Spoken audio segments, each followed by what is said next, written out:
Hey, a new guy! Did you know we're the Phantom Thieves? Ryuji?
And here we are. Wow. Hello. Wow. Oh, geez. Wow. Hello? Ronan, stop. Ronan, stop playing the menu out of the forest. Stop. Okay. What? The menu out of the forest started playing. Oh. Sorry, you couldn't hear you with the sound of menu out of the forest. Yum, yum, yum, yum, yum, yum, yum, yum. Yum, yum, yum, yum, yum, yum, yum, yum. I had cookies Yum, today. yum, yum. Yum, yum, yum, yum. yum. I had grapes and then I had donuts. But were those You know, you had cookies good time. bitten into a perfect crescent moon shape? Wow. Yeah, that's right. Perfect crescent moon shape. Well, you know, if you ignore all the flaws. But yeah, we're here playing some Zelda today. Maybe you guys heard of it. What? I know. No I know, way. I know. I'd like to Don't say, hear first off, that thank here. everybody for the resubs that happened today. There was a bunch of them happened today. Oh, hell yeah. Hell Today's yeah. resub day. Thank you very much. Much appreciated, much appreciated. Guys, I think that now that we're finally out of Demon Con and out of Himbo Con, I think that we Every can day. finally start chilling out as far as Zelda's concerned. Yeah. Very, very chill out day. Just go on cruise control. Yeah. We could probably milk a couple other 40 or so episodes from it just by chilling, right? Yeah, man. Sure. Yeah, let's do that. Let's just calm down, sit back, prop our feet up. Lo-fi beats to fuck around to. Listen, actually, but we don't chill out. You see, when I look back at the map, there was this question mark and this little dot, and I remember that is where we saw those Zolfos camped out. No, don't worry about it. You see, what we really should be focusing on is small of the Zolfos camp. We should plan out a war and strike in the night. What we should be doing is grinding Or trash campaign. mobs What? for items and money. I mean, you say that. We don't have a lot of money on us. And we kind of owe a lot of money at this point. What are you talking about? We kind of are having people build stuff, but we don't actually have a lot of money between the lot of us. Should have asked Vol Circuit before he left. Been like, hey, Vol Circuit, can we have your money? Listen, it's fine. We're adventurous. I know that we're good for it.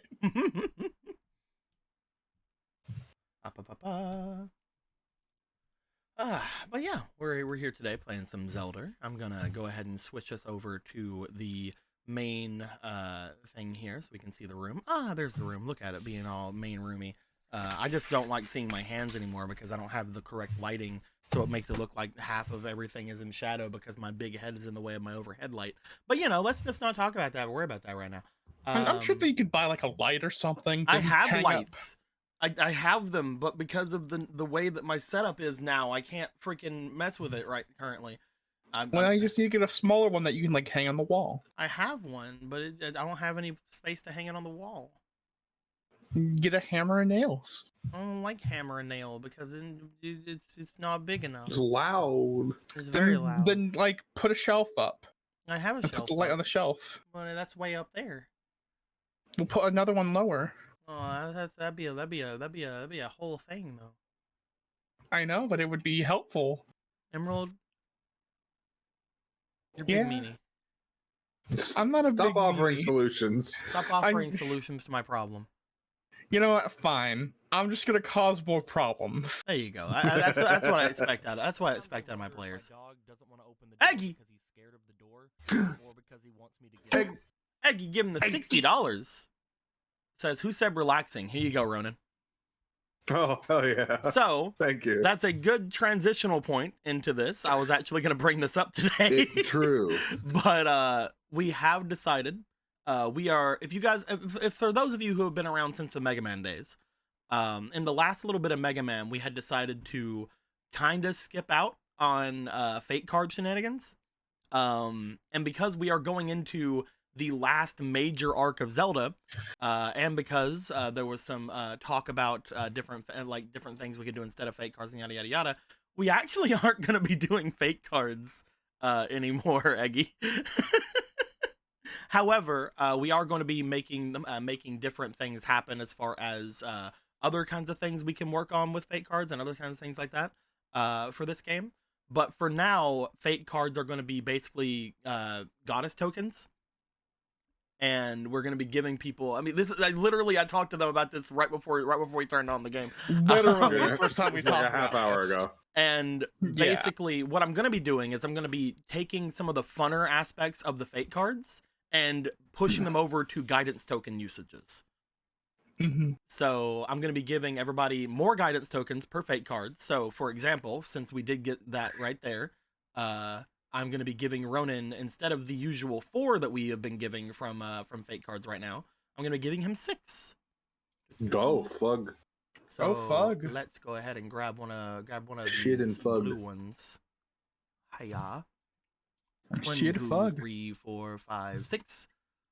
Ronan will now have these 6 guidance tokens, and once we figure out different things we're going to be able to do with these guidance tokens, he'll be able to use them for other things. So, for example, one thing we're keeping from the fate cards is that we are going to be keeping the fate card that allows them to roll different dice and determine different things. If we go over here toward where I don't think anybody has them anymore. Well, you guys understand that. Basically, rolling a dice beforehand and like using that for whatever dice roll you want to do it with. That is going to be one of the new things. So, for example, if Ronan decided, hey, I'm going to use this guidance token here, then we would be like, okay, Ronan, roll a dice, and Ronan would roll this dice, Ronan. Roll this one right here. No. Yeah, roll that dice for a second. Oh, no. Not your diligence. So that'd be a 4. So now Ronan would have this 4 that he could put on into anything like that. That's like basically moving one of the fate card abilities over to guidance tokens. Because We're we all like divination wizards now. It's super fun. It's a fun ability. It's a really fun ability. Like, you get a clutch nat 20 roll, you just bank that for a moment that you need it. A critical failure is like, well, now the enemy is just gonna have to die. For real? Of course, after I am okay. Well, I mean, you didn't say anything about prestiging characters. Tamor. Tamor. Oh, god damn it, Tamor again. What? Tamor has apparently been hoarding things for the past several weeks / months because Tamor just gave $420. Jesus. Oh wow. And all of that is to prestige Jason. Oh my Okay. gosh. Which is right. going to be giving players guidance tokens, so that's fun. Sweet. But at the same time, thank you very much, my dude. Much appreciated. Slug. I'm gonna go ahead and what we usually do for prestiges is give the players in general just a guidance token as well as powering up the PC in general. But because we are moving things over to having having these guidance tokens have more uses, I'm going to say that whenever you prestige a NPC, every player gets a guidance token. That's something that I'm saying right now. Hold me to it. All right. Okay. So I'm You gonna made give this choice. 1 to Ronan. Actually, no. Hold on a second. Maybe I shouldn't have you hold me to this because I remembered how many prestiges this is gonna be. Never mind. Don't hold me to it. What's No! wrong, No! Deco? No! Do it, bitch. All right, you're holding me to it. That's fine. You signed the verbal contract. Da-da-da.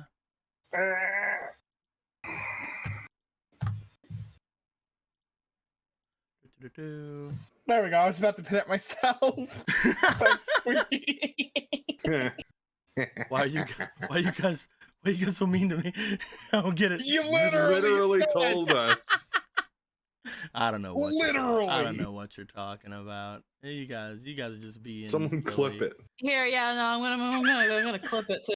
All right. That was 7 prestiges. So every player gets 7 guidance tokens. Hell yeah. Jesus. There you Fucking Christ. go. Squeaky, these are the ones you've used over here, right? No longer be trying. 1 second, what? Since No, I've not. Wait. Well, because half of these No. are fleetings. That's why I'm pretty sure these are your used Oh, ones. yeah. So Maybe. kaboop. And 1, 2, 3, 4, 5, 6, 7. and these would be your pinky color, because they're the only ones that can decide what to do with those are you. Yeah. I will change these here to be your red color, Jake. That way we know that these are your ready ones that you are doing the ready with. Duco, What's up, man? these tokens, you did well with getting them like the right color to be colored with the little tint thing. Yeah, they're all white. I never knew that they could just be different colors. Yeah. I thought they were locked to being like 1, either 2, 3, 4, the 5, light 6, blue or the blue. Hell Yeah, yeah. it's the same way that we changed the color of the fake cards. Like I the made little rims all are of different the colors. I made all of the tokens white just so we can change their colors. So like You easily. be clever. I'm a So then- freaking cool kid. That's what I am. with the thing with the Yeah, fake sure. cards, are the ones that are still in play going to be resolved, or are they going to be? Yes. Converted. Okay. Yeah, the ones that we've With- already done stuff with, we're gonna figure those out. But as far as the new ones, we're not gonna have them do much of anything beyond what they've already done. So now that you guys all have a veritable freaking horde of fake cards, or not fake cards, guidance tokens, I'm sure that everything is gonna go fine. Yes. Everything will be fine. But yes, thank you very much, Tamor. Much appreciated. Thank you very much, Eggy. Both of you guys are super freaking generous and loyal, and I love you. Cutie patooties. With all that being said, let's go ahead and jump into what we have planned for game today. And just letting you guys know again, just letting my players know that I do appreciate and love them, even if I don't always show it like today. So, Wait. Who wants to tell us what happened last time? Bit. Okay. Squeaky. Okay. Squeaky Mhm. for always coming up clutch for these. I'm gonna give you 2 more guidance tokens. Thank you. So Today's the generous Wow. guidance token day. last time on Zelda, we continued where the previous one left off, where it was Vega taking Galen because he just wanted to talk to him, and it turns out that he actually only just wanted to talk to him, but he was being very awkward about it. He was being very quiet. He was being very not forthcoming, trying to, I guess, look cool and stuff. And Galen wanted to really point out that this silence is very awkward. It's not like the current music that was on the playlist was doing it any justice. And you would think that because Vega's a minstrel, that he would have something That one? at Oh. the moment that he could use.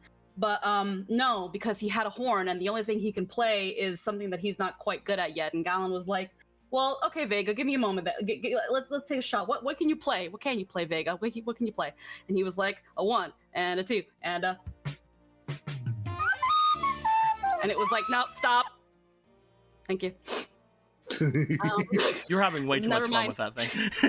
I don't think there's enough fun being had. There's no such thing as too much fun with this thing.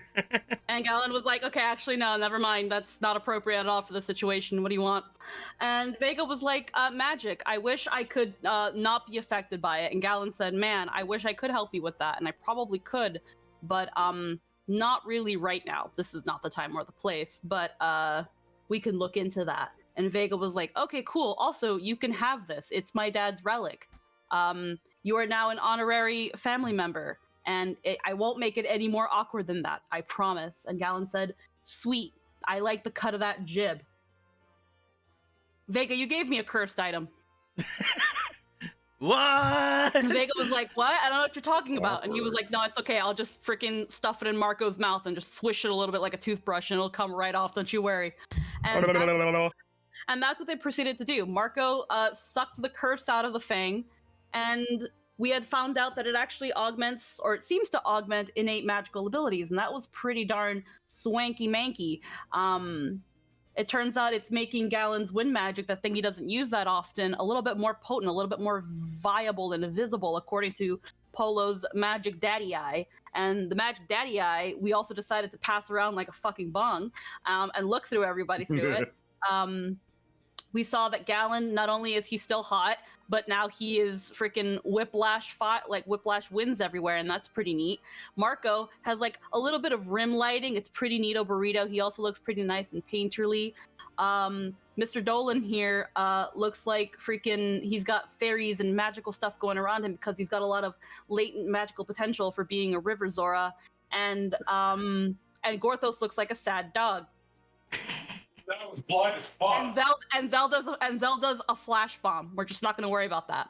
But Vega looks like a little kid, and Polo looks like her mother holding a baby. That's usually other people aren't involved in this thing. This is a little bit weird. We'll research that later if anybody else cares. But don't worry, Vega doesn't think that's something important to disclose, and neither does Galen, so it's fine. You hear the squeaky fucking seething behind all that. Oh no, don't fucking tell me, that's fine.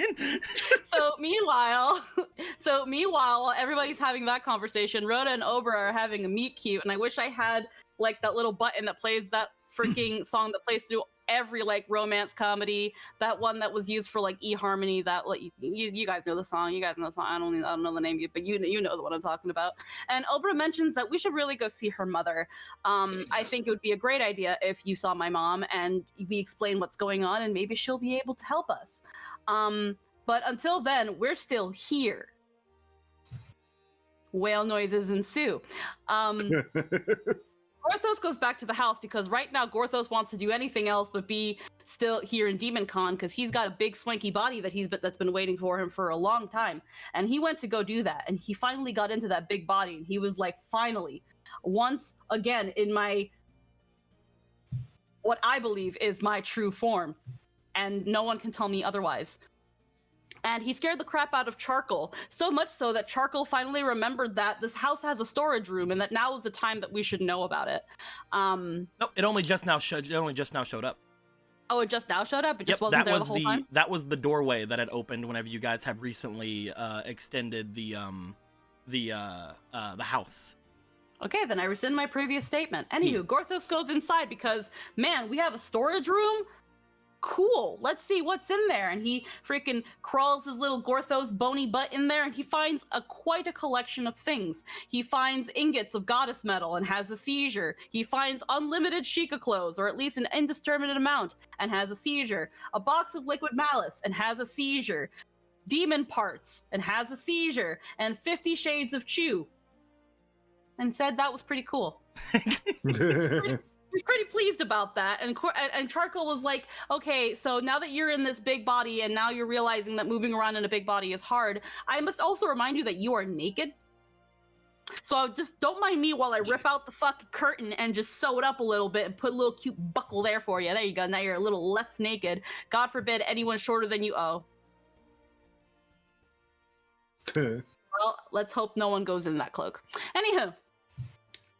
As Gorthos was like, sweet, now that I am just a little bit more a little less exposed and won't be stopped for a decent exposure, and also being a giant fucking skeleton, it's time for the new day. And Galen woke up to a cracker, a half-eaten weenie, and a lot of olives. So many olives. Bull, for some reason, decided that they wanted to put Arma, Orion, and Polo into a sleeping spell because she really wanted to talk to Galen, and she was like, hey, Galen. So I know that not a lot of other people have been telling you the contrary, but you're actually pretty good with magic if you gave yourself a chance and everybody else gave you a chance, and I can give you that chance, but you can't let anybody else give you that chance. Listen to nobody but me. I will say it's going to be painful, but it's not anything you're not used to already, right? You just said so yourself, so let me teach you magic. Or you can, listen to some other fucker who can teach you magic, but I'm just going to tell you right now that I'm not going to care as much if you just decide to listen to them instead of me. And Galen said, let's put a pin on that. Put a pin on that. I like the idea of learning more magic. I'm not a stranger to pain. Doesn't mean I want to go through more of it. Can you wake them up? Yeah? Please? She was like, fucking fine. And, with eating a bunch of olives and everybody waking up, they decided it's time to maybe get some breakfast. But meanwhile, after having a lot of whale noises in hot springs, Ronan and Obra have another talk, and once again Obra brings up the topic of we should go see my mom. My mom is the matriarch of the River Zora domain, and she's everybody's mommy except for one or two other people because we had to throw in a save there because this is not Alabama. We're not all related, Ronan. That's fucking weird. I swear. You're weird. There's just a couple other people who are not super related to us. So don't worry. You can still totally meet my mom. And I can't believe I bitched out like that. and she tries to recall some things, and it turns out that her memory is a little bit hazy. And Ronan was like, hold on, I've got just a song for this, and then proceeds to play every fucking song because he wasn't sure which song it was, but it turns out it was the Concerto of Peace. And Obra remembers that actually she had the Heart of the Sea, the fairy heart, that thing Ronan was looking for. It was actually shoved right under her left boob in that little crevice, like, you know, like when you save $5. That's where she had it the whole time, and no one ever noticed, not even Obra, because I guess something just did not want her to remember. But now we found it. We can unwaifu those oracles, because remember that really yikes factor that they had that we didn't like? Now we can get rid of that. That's pretty cool. It's still weird. Anywho, Marco found Z, and Z was awake, and Z was like, hey, I'm conscious again, and now we can go do things. Everybody seems really busy, which is why I'm here with you now, Marco. And Marco was like, don't worry, I just did the dingle bobble doobie and got the doorknob back, and it was pretty neat. And Z was like, that's cool. I'm gonna go in your bag. And actually, it literally bit my ass. What the fuck is wrong with your bag? And Marco was like, so that's what Pulse Circuit did. Okay. That won't bite me in the ass, literally or figuratively. So once Gorthos gets back to the manor, he rejoices, stomping down with his big stompy little feet like a happy Santa Claus, and he was like, everybody, I have got some cool swanky shit that I found in our house. And everybody was like, oh man, Gorthos, you're in your big body. That's pretty freaking swanky danky. And in the middle of it, we were talking casually about some things that we were planning on doing, and at some point Rocket's name was brought up, which caused the doggo to have a seizure and immediately respond to his name being called. And at first it was like, wait, Rocket, what are you all doing? Well, it doesn't matter because we're about to go have breakfast. And Rocket said, you're gonna go make breakfast? In the kitchen? You're gonna go to the kitchen? You don't have to do that. I mean, we were already You don't have to eat. Breakfast. You know, we're already working on breakfast. Polo, you don't have to make breakfast. It's fine. Justifiably concerned, Polo went into the kitchen and saw that all of the himbos just all gathered up into the kitchen. Some that somehow made their way here overnight because Marco decided to give everybody the grand tour, but explicitly made sure to avoid the hot springs because they were very occupied at the moment. And there's flour and sugar everywhere. Polo is very sad and ready to end lives. And that's where last Zelda left off. When all of the non-cooks decide to cook for the cook. They didn't invite me to HimboCon. But yes, with all that being said, Squeaky, thank you very, very much. Just because I gave you goddess tokens before doesn't mean I'm not also going to give you these. So here you go. You have some installations as well. Oh, thank you. Copy paste, copy paste. There you go, there you go. But they grant me the rank of himbo, but they will not consider me a himbo.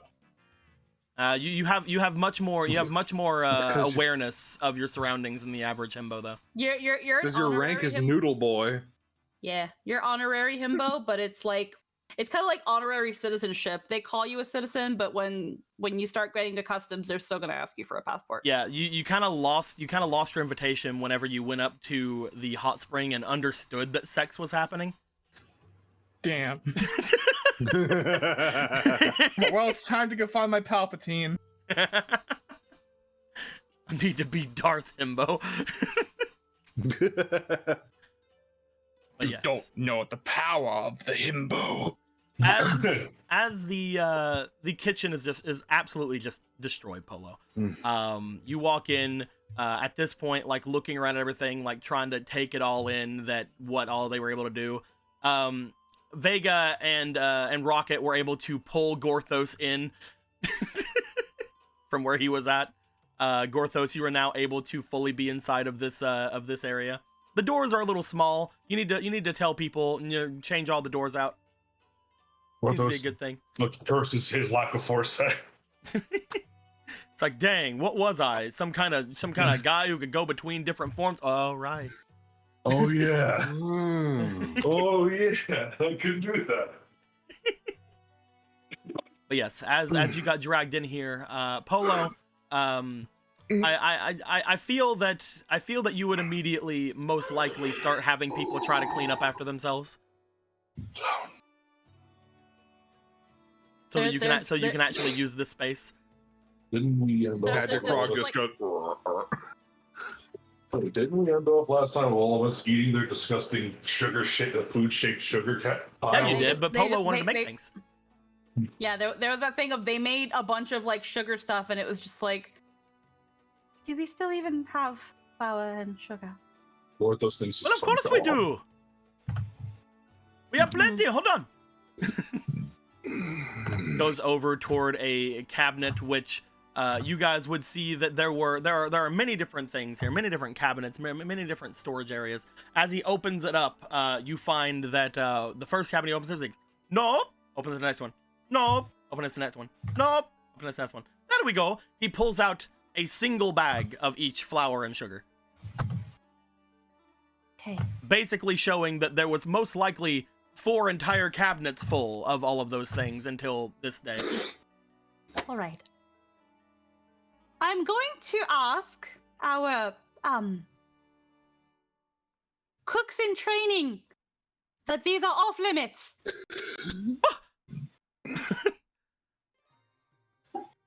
He almost drops the flour and sugar. That seems Now? pretty fair. I feel like we've been making a big mess. Hey, look, Now. one gets it. Now, I am one of the idea that the kitchen is a very sacred area that is to be respected. I completely because- agree with you, Polo. These barbarians. Because it is a place that not only gives us sustenance, but also provides us with joy. Joy! And right now it has been desecrated. Desecrated. There's just like that holds her finger up to them, like, not now, I'm talking. All right, sorry. All right, yeah, you're right. You got this. I believe you have this. Fuck you, Joey. I can't believe you remember how he talks. He's just a more airy, flamboyant version of freaking like that voice I just used for like Donovan and everybody. There's like, she's like taking breaths where it's just like, don't cry. Don't cry. Now, if I may very politely ask that anyone outside of the intended parties who are wishing to help me construct a proper, nourishing breakfast to please get out! That's right, everyone out! Everyone get out! Move it! Okay. Move it, you! He starts like he gets behind over where Zelda is. Get out, go! As the Kokiri is talking to the mortal goddess and shooing her out of a room. What? All right, this hasn't happened before. Oh, excuse me, Gorthos. Porthos does not know if he should be insulted or impressed at the audacity. You should of be this getting out, is what you bite-sized should be thing. doing, giant man. It's Gorthos. You should be getting out, is what you should be doing, Gorthos. Almost respectable. I have this, Polo. Don't worry. I'll get all the riffraff out. Thank you. Godspeed to you, Polo. Gorthos's hands are not made for cooking right now. There's just as she looks around to like the layers of like dust and flour, it's just like, this place will need there will be a delay for there is a lot to clean. Hey, buddy. You see Domi just pushing on Gorthos's foot, trying to move him. He'll start moving. He'll slowly slide his foot towards the door. I'm doing it. He's not I'm gonna doing let it. Domi fall over. I'm doing up. He's not Okay. gonna let him fall over. He's just letting him have this moment. Ah, all right. You've got the point. All right, you next. Get out of here. Walks over to Vega. Could you help them like clean up a little bit? Just do your little thing that makes things clean. As Magic Frog looks around the room, Ronan, I need you to roll me for your for your charm, please. Oh, okay. Got his point. What else would I use? This is them for? important. Oh my god. God's points reserved for the magic frog. Yeah, good. What happened? I missed it. Do it I again. rolled a nat 20. Cool. You just see Magic Frog as soon as Polo says it's gonna take a while to get more food, and as soon as Ronan goes up and is like, "Can you help her, little buddy?" You just hear a as everything in the room that is like just thrown about and thrown off to the sides, not only is cleaned up with that, but Polo, you notice that a couple of other bags of flour and sugar appears beside of the one that Kuro had pulled down. Dear God. Oh. Oh dear. All right, you can stay, but you have to leave. Go, get out. It's like pushing on Vega. Polo, this tiny man is pushing me. Polo, what do I Brother, do? what do you want? Brother, what do you want for breakfast?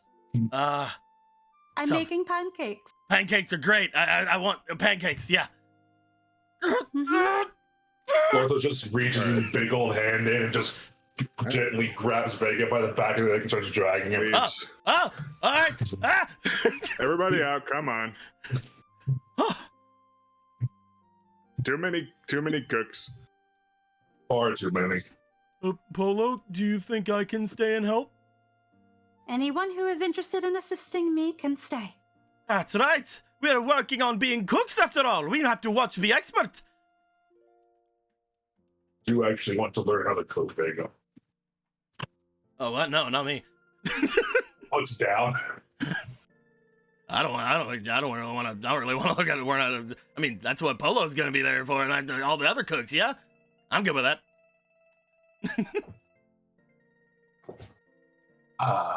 Look, listen here.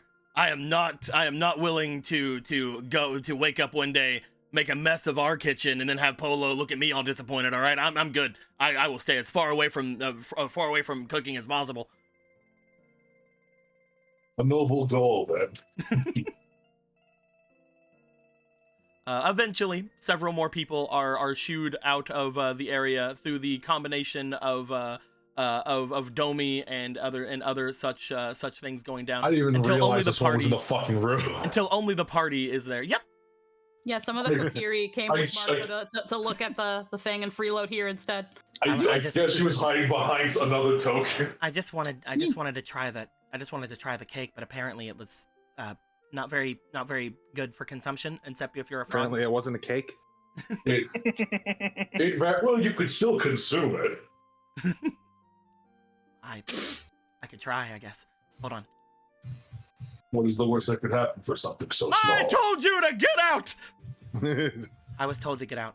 give him some space. I got them all out, Polo. Are you going to assist me, Your Highness? Well, of course. I will be the official cake tester. You can sit next to Magic Frog. All right. That's such a prestigious seat. Oh, we're perfect. Excuse me. Goddamn right it is. There we are. If any race has veneration for Magic Frog, it's the fucking Kokiri. We all remember the Forest Temple. Mhm. Now, I it is don't- a while since we... Oh, sorry, keep going. Mainly, the people who are remaining in the room are those who have said they're going to help Polo, and you see that Gallon and Marco are still here as well. What do you guys want to do? Do you want to stay in here and help Polo, or do you guys want to go out and wait for Polo to be done? Marco sees that she's got pretty much all the help she needs with these three boys. It'll be fine. So he will Marco, you step make your out. way out? That's right! Just let it go. Gallon, are you wanting to help make breakfast, or you want to make your way out? I would like to not set everything on fire for everybody's safety. Gallon, you just don't look wanna make the around. whipped cream? You don't want to whip any cream, Gallon. Listen, I choose to believe that everything he touched bursts into flame. Gallon, you remember your time with Kuro back in the Gerudo village, and just your guys' penchant for throwing things onto a pot and hoping for the best, and you're just like, no, I could probably do to be somewhere else right now. Listen, I choose to believe when he started adventuring, he was like, "What do you mean you don't eat the red mushrooms in the wild?" Like that first year was just racked with pain from food poisoning. I choose to believe he almost died from his own inability to cook. I love it. The first year was just mind-numbing pain and fun colors. While Polo is making food, and we will go to Polo for what they want to do. What is everybody else wanting to do for this morning? You guys know you're going to set out after you eat. So what do you guys want to do before you guys set out?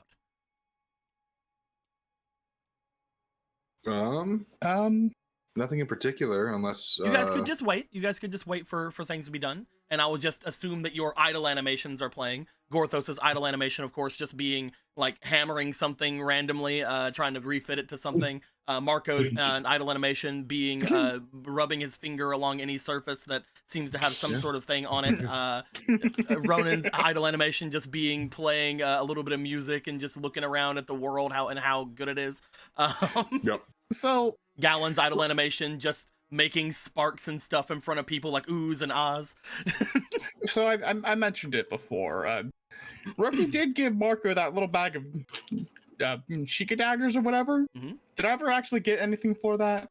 Whenever I had gone back and re-looked at everything, the Sheikah daggers were more like the Sheikah knife that was given to Polo. The knives being used for different kinds of skinning and different kinds of other things like that. They're mostly utility knives. Oh, okay. That is why I didn't give you an actual like dagger. You can use them obviously for fighting if you'd like. You could throw them if you wish to, but they are very low damage. But the bag itself has quite a lot of them. Okay. Mostly them. From what I found whenever I went back and looked, it is mostly something that I gave you for selling purposes or for using in some sort of crafting that you want to do. Because you know that you have a bunch of these knives, you could potentially hand them to Gorthos to make some sort of, I don't know, Sheikah ingot or something. Ooh. You want a Sheikah? You want a Sheikah ingot? You want a Sheikah ingot, Gorthos? He just silently takes the bag and pulls it under the row. Gorthos will now do his idle animation of making a Sheikah ingot. You know what? Yes, Marco's gonna watch this because he wants to see the big like, body hey. in action with tiny little daggers. The two of you Poor make your way knives. into the large area. Gorthos, you would note that this is the only room in the entirety of the basement that is large enough for you to just walk in. It's almost as if previous Gorthos knew that and wanted this to happen. What was the rest of this stuff for a second? It's like this is the only room he needed to be in, no matter what body he was in. You see. But as you made your way in, you sit down by the forge area. You start to work on that. Ronan and Gallon, what are you guys wanting to do? I've got nothing. You want to just wait it out? Well, Both of you just wait it out until we're done? You sure you want to help Polo with cooking? I mean, I think it'd be a good time. We're just gonna see what Polo's gonna make. We're gonna see how many Sheikah ingots you guys get, and then we'll see what we do whenever we go to leave. So first, Okay. let's go to Polo. Yeah. Yeah. Polo, you go ahead and you begin to get everybody ready to aid you in getting whatever you want to get done. What exactly you're wanting to make pancakes? We know that. Now that you have several people with you, do you want to delegate some tasks to the other people? She was actually gonna also have a side of meat. Okay. To go with kind of like pancakes and like sausage or ham. Yeah. To which it's funny that the fire mage left the fucking. Should have asked. I did ask you. Didn't hear it. Too bad. Anywho. Probably, yeah, like some pancakes with some sort of like meat on the side. Yeah, you can do that. I would say that as you look around throughout the different things that are here, you would find that there was a hunter here before, so there is a large amount of meats and different things like that around the area. So as you look up into those areas, let me check and see if there's anything in particular. You find that the majority of the meats here, even though there are different things, like there are some mountain goats and things of that nature that are around that people can hunt. The majority of the food that you find here seem to be made from Octorok. You find a bunch of Octorok meat in this area. Well, it would take too long to stew them up actually, because I have an Octorok recipe, but oh, it's chowder. That still has to be stewed, so it would take too long. You've never done anything else with Octorok meat. You don't know if you can just kind of fry it up or anything, but you can try if you want to. Well, I remember when she was learning about the Octorok chowder, I think her name was Ro. Yes. Mentioned that because Octorok is usually hard, it has to stew, so it softens up. Which, it is usually again, very stewing, tough. Yeah, and stewing takes a while. So it's not a viable option. There are other things of meat here. Like I said, they're just kind of like random little bits of things, or like mountain goat kind of things. You look around, there does appear to be some kind of fowls, some kind of bird meat around. You're not entirely sure what exactly those are because you haven't been able to see most of the things that are indigenous to this area, but you do recognize the Octorok meat because you worked with it before. If you want to mess with something else, you definitely can. We'll try the goaty. Also, apparently Z is also here. I just noticed Z was behind you, so Z's also here. Yeah, Z for some reason was on my token, so I just didn't question it. I'm gonna help. Here you are. I'll sprinkle the stuff. I will sprinkle salt. But yeah, no, I think that's there's just like looking at these two, and it's just like, should I have them create the pancakes? I mean, they're familiar, hopefully now, with bake and batter, but maybe I can instruct them how to properly cook it. You could. Yeah, we'll do that. She'll instruct them on how to figure out pancakes while she works on the meat, since that one will probably be more require more attention. You begin to delegate to the other two on how exactly baking works, as you first notice that when you put all the ingredients out in front of them, like, oh, you use this! Anyway, so as this is going on, we're gonna have this be a test of your skill with your delegating to them, seeing if they can do different things. The first thing I would like you to do is roll me for your experience, please. Experience. Let's put 2 of these bads in here.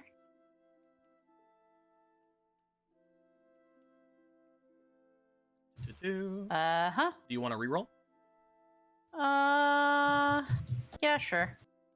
Oh. Leap. 6 that is was better. not any better. 6 is better. That was not much better. 7, 8, 9, and 11. It gets you over 10, which is good. Yeah, I was gonna say demonic presence just factor a little bit. Yes, you'll get another +2, so that's gonna be a 13 altogether. Are you good with 13? Yeah, I'll be good with 13. You start to get them to do their different things. You do note that because they are them, they do get somewhat distracted, somewhat with making the different stuff, with making the batters and things. However, I will roll for each of them to see if there is anything. I'll roll 2 different colors. That way I know which one's which. You find. Oddly enough, Rocket seems to be the one saving this, as you see that Kuro is finding it hard to follow directions like fully from everything. He seems to be just having fun. Rocket seems to be hanging on your every word, as they seem to make a nice looking pancake batter. As the two of them go, oh, this is a lot different than what we've made. Well, when it comes to a cake and a pancake, well, the batter is usually a little bit runnier on a pancake. Are they not both cake? Yes and no. The pancake is supposed to be consumed hot, and it's supposed to be thinner because you're supposed to stack them high. I just Mhm. don't get it. Uh, Stop questioning and do it! I just would say not to think too hard about it. Yeah, of course. It's Think of- working really good, though. Think of it this way. This is more of a casual breakfast among friends sort of thing, and a cake is more of a celebratory thing, something you dedicate more time to, which is why it's bigger and meant to satisfy more people in one sitting. And now we turn up the heat, right? No. Oh, We keep a steady heat, because you want it to cook evenly. What if we turn up the heat even more and keep it steady there? It'll be faster. No, because then the outer area of it will cook, of course, but the inside will not. And if you flip it, it doesn't really help the heat distribution. Stop then you end up with- questioning the professional! Taking your time reaps the most reward. I'll do, yeah. We can keep it on this heat. It doesn't matter. We have plenty of time. We don't have to rush through things anyway, right? It's either they wait for us or they all starve. Oh, I do not want them to starve, but at the same time, I want them to have a good product. All right, I will do my best. When all the bubbles rise, then you give it a flip. Gently. All right, you told them to flip it gently. Let's see if the two muscle boys can get can do it. They are going to be rolling their diligence, which is oddly enough Kuro's least good stat, but also not the least stat for Rocket. So let's see. Rocket is the white dice and Kuro is the dark dice. Da-da-da-da. Rocket is just Kuro got a 3 there. Rocket got a 17 though, plus his. So he is doing rather well. You see that he goes in and he does a good flip for you, Polo. He makes a nice little stack of pancakes. You look over at Kuro's. His seem to be more charred. I've done it.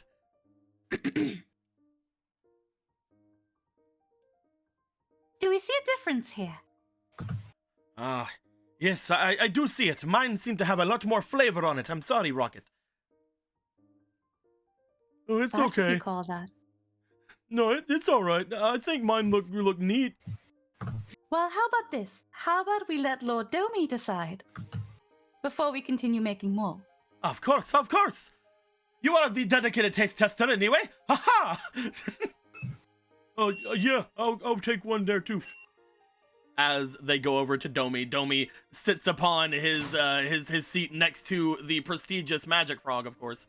As the two of them look at the pancakes being brought to them, you see that as soon as the ones are put down, Magic Frog seems to levitate the one made by Rocket over to his mouth and eats it with a single. Whereas Domi takes the one that is made by Kuro. All right, let's see what you have here. All right.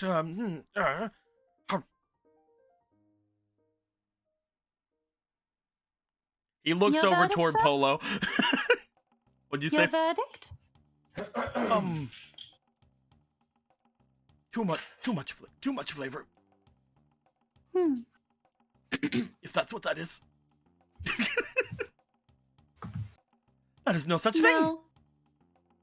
Now, Kuro, normally pancakes are drizzled in syrup, which add a lot of flavor. The two of them make their way back over to you. So that is a difference then? If something has too much flavor at the start and is normally eaten and accompanied by something else, then it becomes too overwhelming for most palates. Now, I don't know too much about Gerudo cuisine, although I very much would love to learn, but most people here probably have a bit of a more subdued palate. Also, you burn it. And you burned it, but yes, it's burned. It is very much burned. Well, he looks it over, kind of like puts his finger on it. I suppose I might Taste have it. overdone it a bit. Hum. It's good. It is okay. This is the time where we can make mistakes. You see that you see that Rocket seems to be somewhat happy with his as he's like, yeah, I didn't get yelled at. Hooray. Now, let us proceed with the proper batch. You guys spend a little bit more time messing with things. It does seem that Koro is mostly at this point watching and letting you guys mess around with things. Rocket seems to be making them pretty well. You are searing your meats, I believe, correct? You are making your meats? Yes. So let's go ahead and have you. This is going to be a very basic thing because we don't have like the actual like names for most of the things you're using here, so it's not going to go onto your menu thingy over there right now. But I would Lesser still like ba you meat. to roll for the diligence, the lesser ba. Using lesser ba.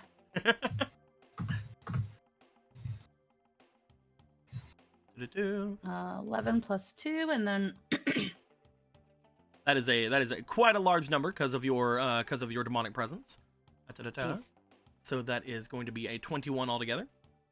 Mhm. As you make the meats as well as you think you could with these, knowing that that is some kind of goat meat, you are able to get it relatively well.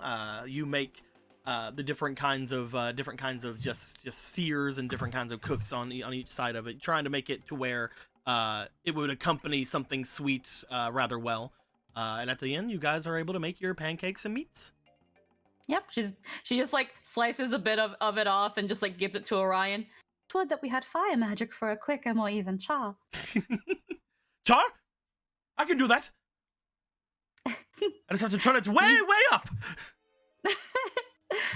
Oh, let's have Orion taste test if it needs anything more. And then she's gonna give the slice to Orion. Well, he seems to eat it. Can you understand him? Does he like it? Orion is just laying on the ground, like chewing on this. Well, he hasn't spit it out, so I assume he likes it. Does it smell palatable to you too, Rocket? Yeah, it smells really good. It smells like meat, only it's smelling more fragrant. Yes, fragrant. It does not beat a full-bodied roast, but it is a start. Considering that this was a last-minute decision, I thought maybe something to carry us down the mountain, if we do truly head out today, would be best. I think with all that we're ready. We're going to be doing some mountaineering? It seems to be the potential plan. Oh, we can do that. We've been doing nothing but eating sweets all night. We have a lot of energy. Yeah, and that's... I will say you must find a way to burn all that sugar, lest you both get fat. Sugar makes you fat? Yes. Confectionaries, create quite the belly. Alan! Just rushes outside. I think he's scared. Well, let's make our way before this gets too cold, Rocket. Alan, watch out! Sweets will destroy Watch your out. figure. Listen, there are a lot of things that could have destroyed my figure over my lifetime, and they haven't yet. I just wanted to make sure you know, brother. I ate so many sweets last night, and if it happens to me, I do not want it to happen to you.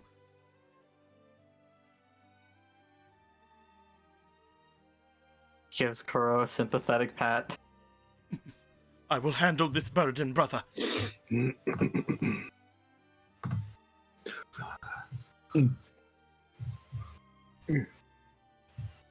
As Polo, you would be getting everything together with Rocket to make your way in there. Domi would also help carry things since he is in here. Over here in the forge, Gorthos, you would be messing around with all of the Sheikah daggers that was brought over by Marco, as Marco, you're watching him mess around with things. If you're just planning on making ingots or something with this, then we can skip over most of everything. If you're planning on wanting to make something else with it, let me know. What are the properties of Sheikah metal? As far as what you can tell, Sheikah metals seem to make very sharp objects. They usually make swords and knives and things of that nature. It seems that they hold an edge extremely well, even with very minimal forging. What color is it? It has a regular irony kind of look. However, whenever you hold it to a certain light, it seems to give off a blue sheen on one side and almost little bits of like red throughout the actual granular parts of the metal itself. It looks like the red, however, has mostly come from the different dyes and things they use to do their engravings. Yeah, I know what I'm doing. This, but I need more materials first. With the materials you have here, I would say that you are able to make, we'll say, around 3 different ingots, rather large ingots, if you guys are fine with that. Yeah, that should be enough, maybe. Is that good with you, Marco? Marco? I think it's a great idea. Well, you heard him. Marco! Right. Moving on. He died. Damn. Well. Curses. All right, we'll say that you make around 3 large ingots by the time that Polo is done with their stuff. You guys are able to make your way into the side here. Gorthos, you find whenever you look into the actual place where everybody will be eating, it will be very hard to squeeze you in there as well. So you just sort of like, bleh. Yeah, no, I was gonna say he just kind of sits outside and reaches in. Polo, the big old skeleton hand. You and Rocket and Domi get everything inside for everyone, as everybody will be having their little meal. As soon as Domi comes in, he would notice that Marco has taken his spot on the side of the table that has Gallon on it. However, he would go right on the other side of Gallon. Fucking Domi. Z would fly right over toward where Ronan is and take their spot. And Magic Frog would just go bloop.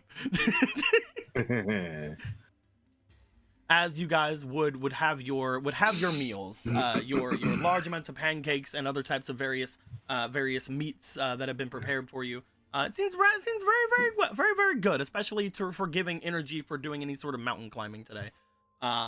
As everyone is eating and as everyone is sort of like chatting amongst each other, is there anything in particular you guys would want to bring up, or is there anyone in particular you guys would like to talk into coming with you? Currently, you guys have Obra, the Mortal Goddess, and Dolan coming with you as far as things are concerned, and Vega, of course, coming with you because he wants to be away from his brother. But if you guys are fine with those guys coming with you, then that's fine. But you can ask anyone else here as well. Sounds good to me. Okay, so we're leaving Kuro, Rocket, the 2 Kokiri, and everything like that. Sounds good to me. I did want to bring up, do we want to make Aga and Pika aware that it's almost time for us to go to the Nimbus, obviously, almost. I mean, we're gonna Or do hop we on wait? over back to the town anyway when we pick up Adam, so Yeah. Okay, then we can do that then. yeah. Okay, This seems like a good plan. Okay. Figure I just ask.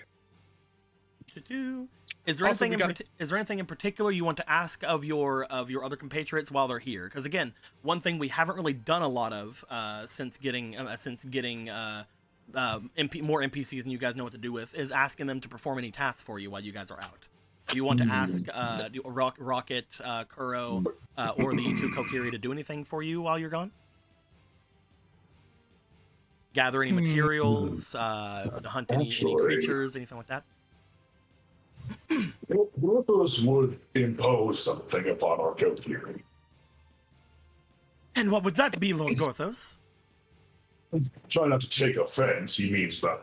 Though the forest temple does have, by the way, as he's talking, I imagine he just has the big arm in the room, he's moving it. Yeah, you're just like you're Italianing at them. Yeah. He's doing like a hand. He's doing like a hand puppet with his hand, so that we have something talking. The Forest Temple does have a room in which one can gather, well, ores of varying kinds. You would be appreciative. It would be rather hard for us to go there, unfortunately, but I can make it. I can make a way there. Yes, currently we are still holed up inside of the Great Deku Tree. But if we were to try to make some sort of an adventuring party outwards, as long as we got people to protect us, we could make our way to the Forest Temple. Oh yes, that. Apologies. No, it's perfectly fine. With the amount of skill I believe we have at our disposal, I believe we should be able to take out any sort of opposition in our way.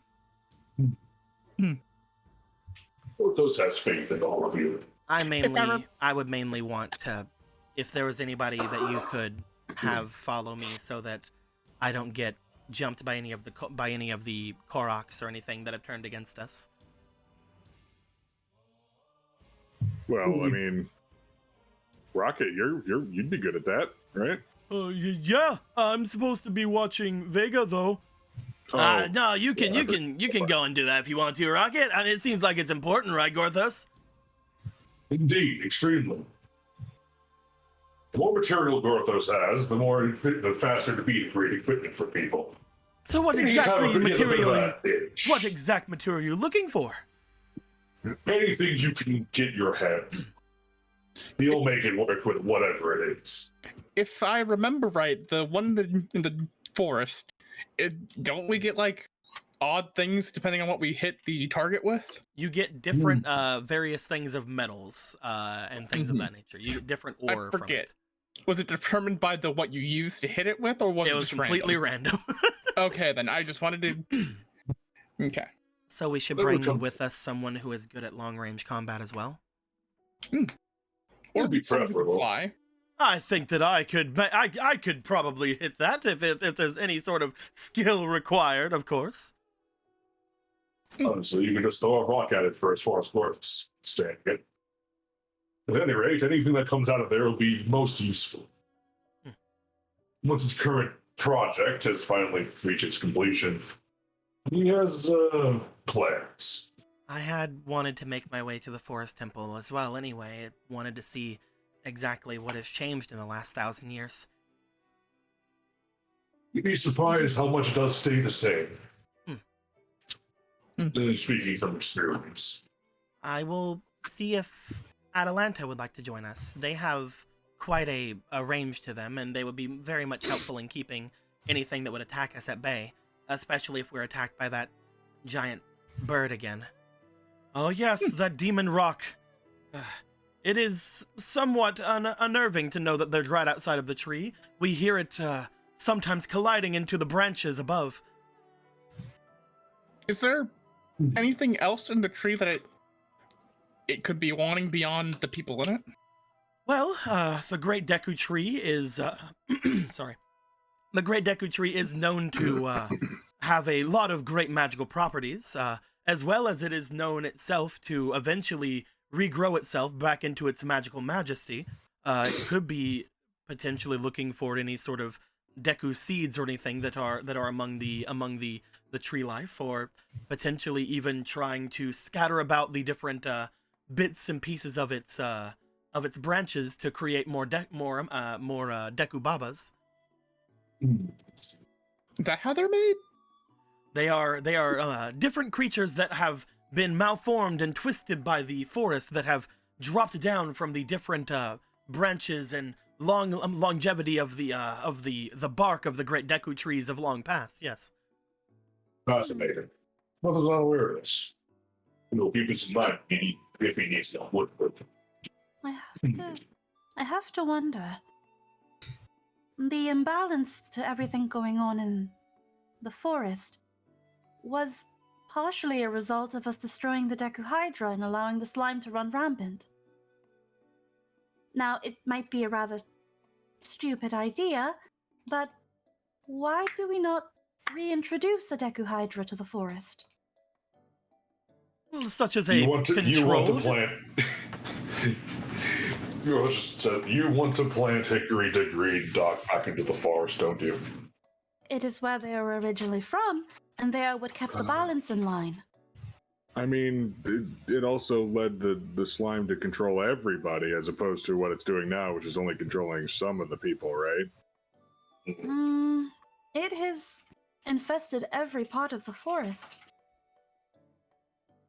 To be honest, when it comes to that Chew that apparently is taking everything over, the one that had took me over previously, it seems as if the only problem we're having right now is that large demon rock it's controlling. And even then, it looks as if every time we have a bit of a lookout at them, that all of the Korok seem to be fighting against that giant demon rock. I don't understand, but it seems as if all the creatures that are being somewhat affected by that slime are fighting each other. Discords. Perhaps it split apart like a normal chew and it's just fighting itself Maybe. against. Because honestly, like if the chew could control everything, it would all be in order, right? And typically, if they get big enough, they split off. Chews are strange creatures. So maybe it doesn't have as much control as we have been giving it credit for. We have been overestimating it. It just, has the most dangerous things. I do not see that there is any problem with attempting to introduce a third creature in the mix. We have an area just below the village, actually, where we have a controlled Deku Hydra farm, if we would like to bring your Hickory Dickory Dock there. At some point, I feel they are going to outgrow our garden. Sorry, I interrupted you, Gothos. No, as you were just mentioning, they did mention a Deku Baba farm of sorts. If you are fine with providing help as far as some people who might be able to transport something like that, it does not feel that any of the Kokiri, perhaps maybe Atalanta, would be able to be strong enough to move that thing. But if you are gonna let us have the abilities of Rocket, then we could potentially mess around with things. I mean, I suppose I could go and help as well if you need muscle. They are very personable, so they won't harm people. I could also use that shield that Galen gave me to defend myself against the demon rock. Go hiya! Right, brother? Pow pow! Shing! I think you fell asleep. Yeah! Rip. I don't think that. He's oh god, his face is right in those pancakes. He's Syrup all just over eating the them up. place. That could work. I believe if we do have one of the renowned male Gerudos coming with us, it would be rather well in our endeavors. Wait, shield. Well, those as I recall, have you always had a shield? I do not use it very often, but it is a shield that my brother gave me upon our first visit back after we had traversed the areas around. Here, I will show you. You see, little give me fingers. You see Koro pulling out what appeared to be a very rusted-looking shield. This is the first time Koro has pulled this out since the backstory games. But Galen had found a very nice weathered shield inside of Castletown whenever he had first bought this. Gorthos, you see what appears to be a Hylian shield that is completely antiqued. Looking at the materials it seems to be made of, seem to be beyond the current ability of the Hylian people, since they have refused to work with goddess metal. You see what appears? Metal shield. It is not a goddess metal pure shield, but you do know that that the markings of the Hylian the Hylians devotion to the mortal goddess, as far as the symbols and things around, do seem to be made of goddess metal. Whereas, again, most people do not work with that any longer. It is the only pieces of the shield that is not rusted. Goddess metal trimmed. Yeah. Oh hey, That is shield. And that Galen, is if you ancient. remember, you had spent a decently pretty penny to get it earlier. Yeah, got it from Smith. Yeah. May Gorthos inspect it close. Of course, Gorthos. He brings the shield over to Gorthos. Gorthos, as you look it over, you do find again that this is very much an antique. This was something that would have been held by the Hylian knights of old. It is a very nice make. It's impressive. Rusty, but impressive. This is what Hylian knights would wear and would use en masse back when they were less afraid to use metals. Oh. Yeah, a story I got told about was some heroic knight captain. Gorthos. Can Gorthos clean this? It's old, but can he restore this? Yeah, definitely. Gorthos can restore this to its previous condition, he thinks. If you remember, Gorthos, recently you'd also heard something about an ancient knight captain as far as things about you. If you remember. Fuck me. If you remember. Yeah, I remember now. Like, Gorthos insists you should fix this. If you don't mind. Of course, to be honest, I haven't really used it all that much to defend myself, but whenever I have, it has shown itself to be quite powerful indeed. Whenever I had gone against a large monster over in the Great North, I had thrown the shield in front of me and bashed away the creature, and it almost seemed as if a shockwave of sorts seemed to emanate from it. It was very, very nice.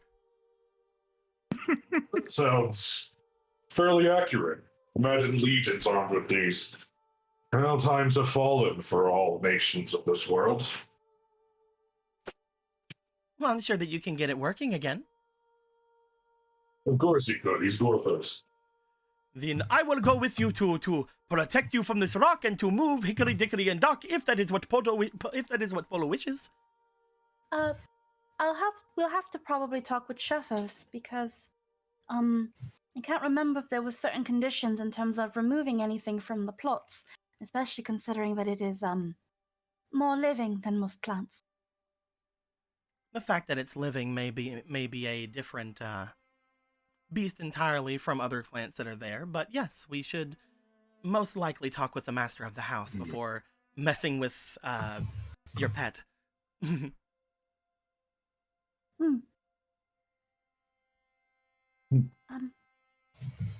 That being said, we are traversing down the mountain soon, are we not?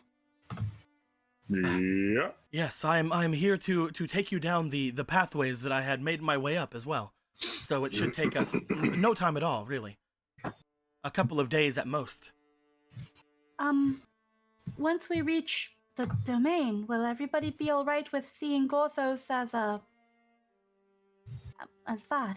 You see a big hand wave.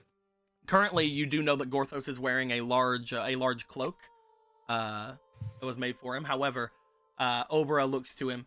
I believe that if there is anyone who might remember the name Gorthos, my mother might be one of them, but we might have a couple of problems as far as some of the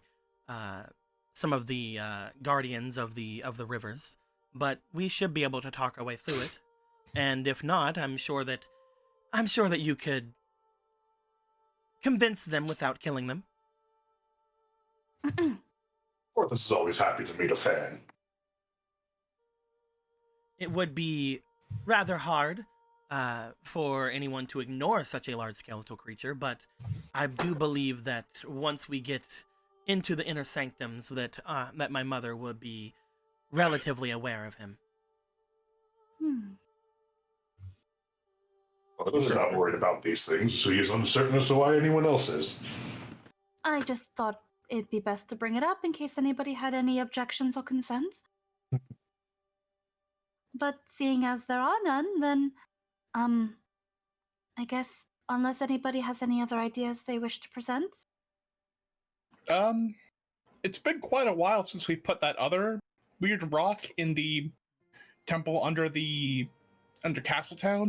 Maybe that's made more powder? Oh. More We still powder? don't know exactly what we can do with it. Of course, I said, you unlock more memories. Do you know what the black powder is yet? Orthos is unsure. Let him see it. Maybe he can taste it and see what happens. Let's see if Gorthos can remember this time as he pulls out the glassy black powder. You bring out Just the glassy gently black takes powder up in you had two little gotten. claws. You had gotten from the weird beam inside of the underground of Castletown, the one that apparently had, from what you and Jasna had originally thought, maybe protected it somewhat from earthquakes, but at the same time was grinding some sort of an ore or something beneath it. You had replaced it before with something very similar around the area, but whenever you hand off this powder to Gorthos, why don't you roll me for your experience? I will throw like 2 or 3 goddess points into this.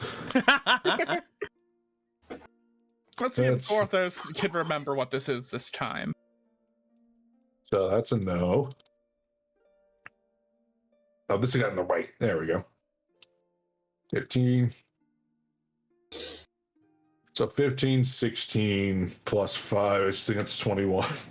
Gorthos, as you look at the black powder like stuff in your hands, the glassy black powder, you do find that it is somewhat reminiscent of magic powder.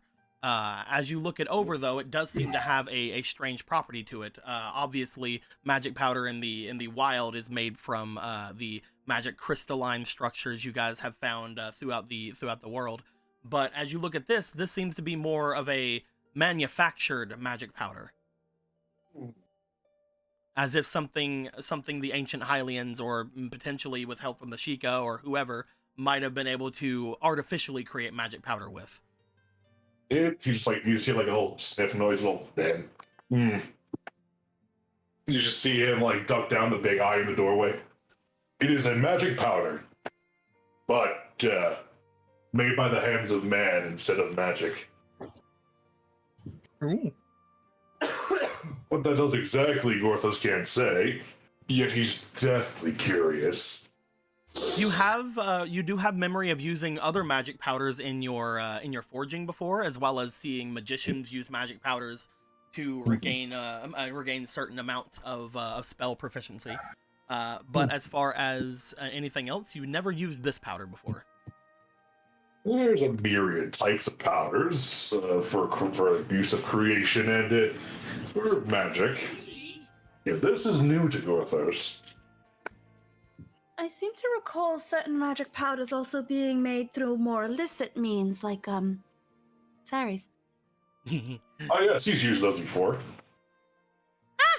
The It was a different time. It's not that he did not make the powder, he just found it. Okay. He found it inside of the bones of fairies. Gorthos is a demon, not a monster. What if there's a monster hero? Specifics aside, he doesn't know what this does. Oh, Gorthos is curious. He isn't curious enough to do what he's seen other magicians do in the past. They always end up with nosebleeds. Doesn't seem fun. Are you saying I should eat it to see if it increases my magical power? Well, maybe. Well, actually, maybe.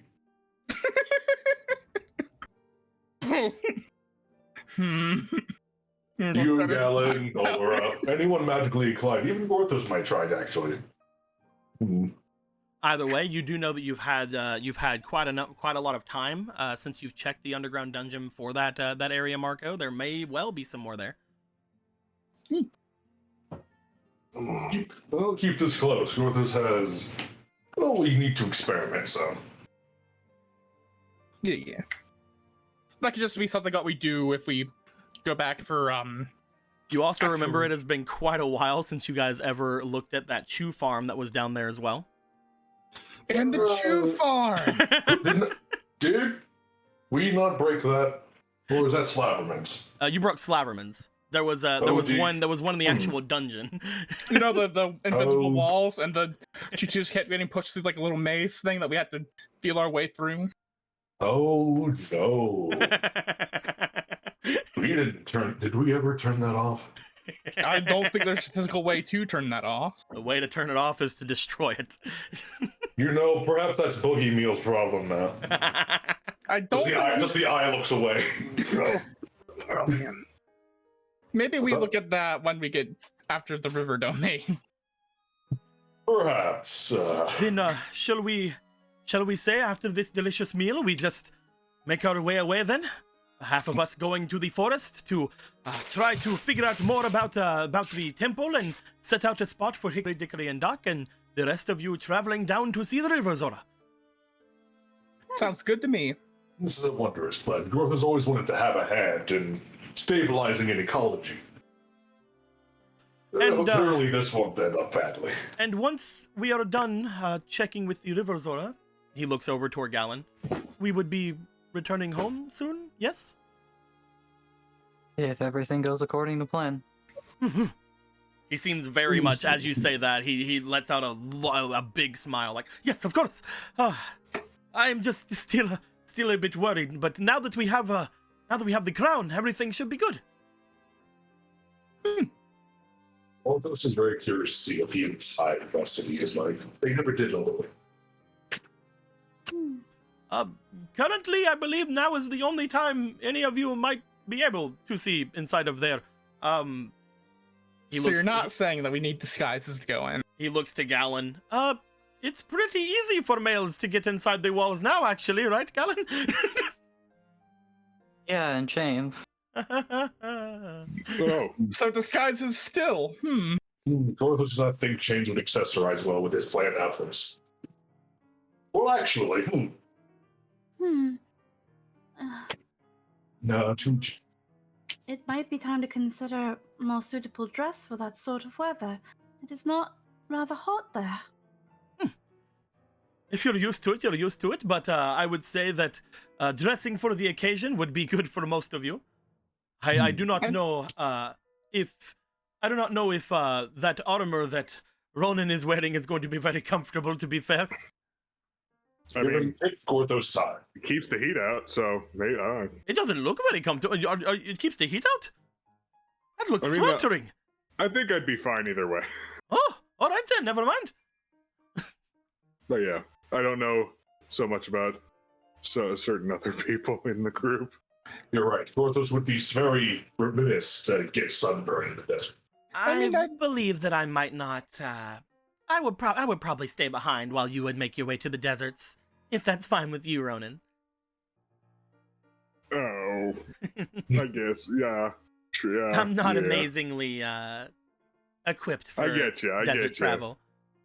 You're missing out.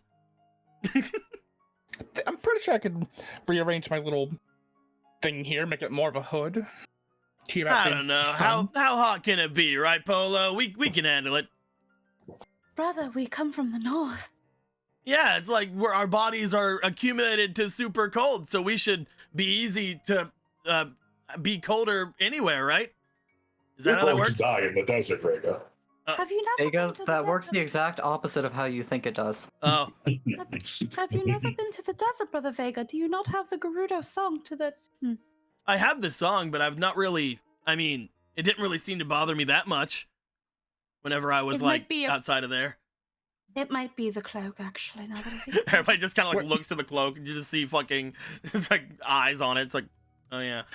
Perhaps you would not actually die in the desert, then. Wait, does it take like a oasis there or something? Like, There's a couple. I meant the song. I don't know. He pulls out his horn. No. No. Cease? Not yet. Later, though. Perhaps. All right then. Puts it away. Oh wait, no, that was Koro. All right then. Koro goes to stand up, as does Domi and the rest of them who are going into the forest. Then, if everyone is fine with that, I'll see you guys next time, and we'll get you all those ores that you need. Mhm. Thank you very much. Oh, the rewards that will be made from these endeavors. Oh, you better will watch be out. legendary. We might just defeat that rock without you. Ha ha ha! If you do, bring Gothor's bones.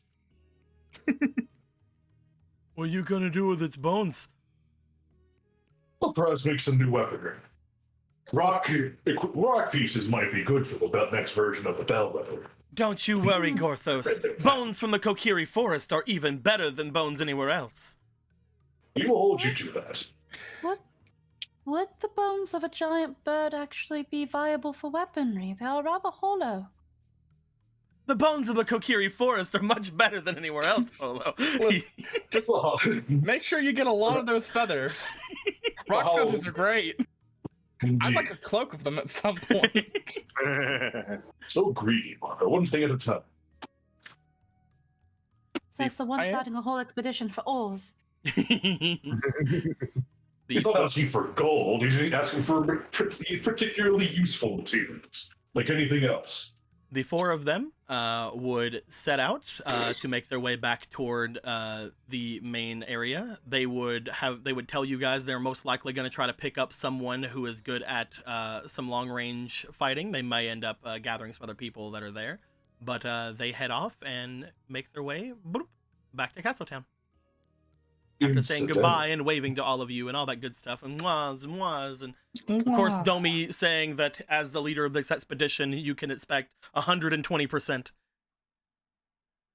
He set such high expectations for everyone around him. Hey, I like that little guy. He's got spunk. He's a great prince. Oh, he's a prince? of the Kokiri, yes. Oh. Did you think you're just some lost child, Brother Vega? I mean, isn't that what they are? No, that's Skull Kids. There is little difference, actually. You're technically correct. I'm pretty sure he's a full-grown adult. Well, yeah, Kokiri are like super tiny. But like he was talking like he was big shit. I didn't. Oh, wow. All right.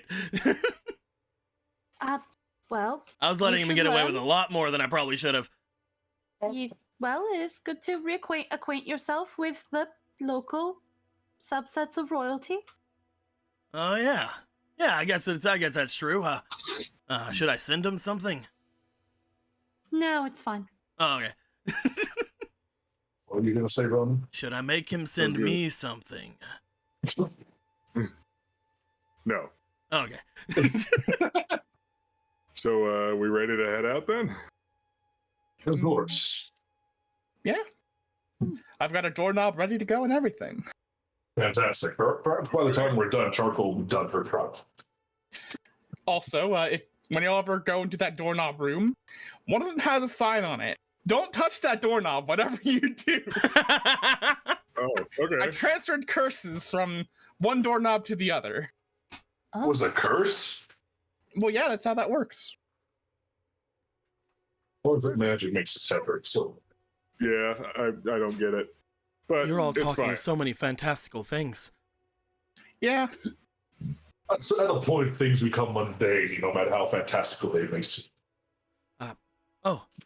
In order for us to get back on the trail, however, we will have to make our way toward the fallen shrine, if that's all right with you.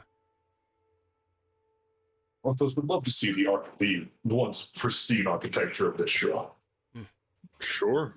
And maybe we'll get some clues or something while we're there too. Well, correct. The possibility always is there. Well, perhaps Orthos could become even larger. I would like to thank you all again for helping me aid in retrieving my full strength. I still am a little battered from everything that had happened, but I feel much stronger than before. I no longer feel like I'm going to die of dehydration or anything. So thank you all. You're very welcome. And thank you for what you're about to do in helping us. Do my absolute best and get you down this mountain as quick as possible. All right. You guys You guys stand up. Everybody is ready to leave Demon Con? Yeah. Pretty ready. I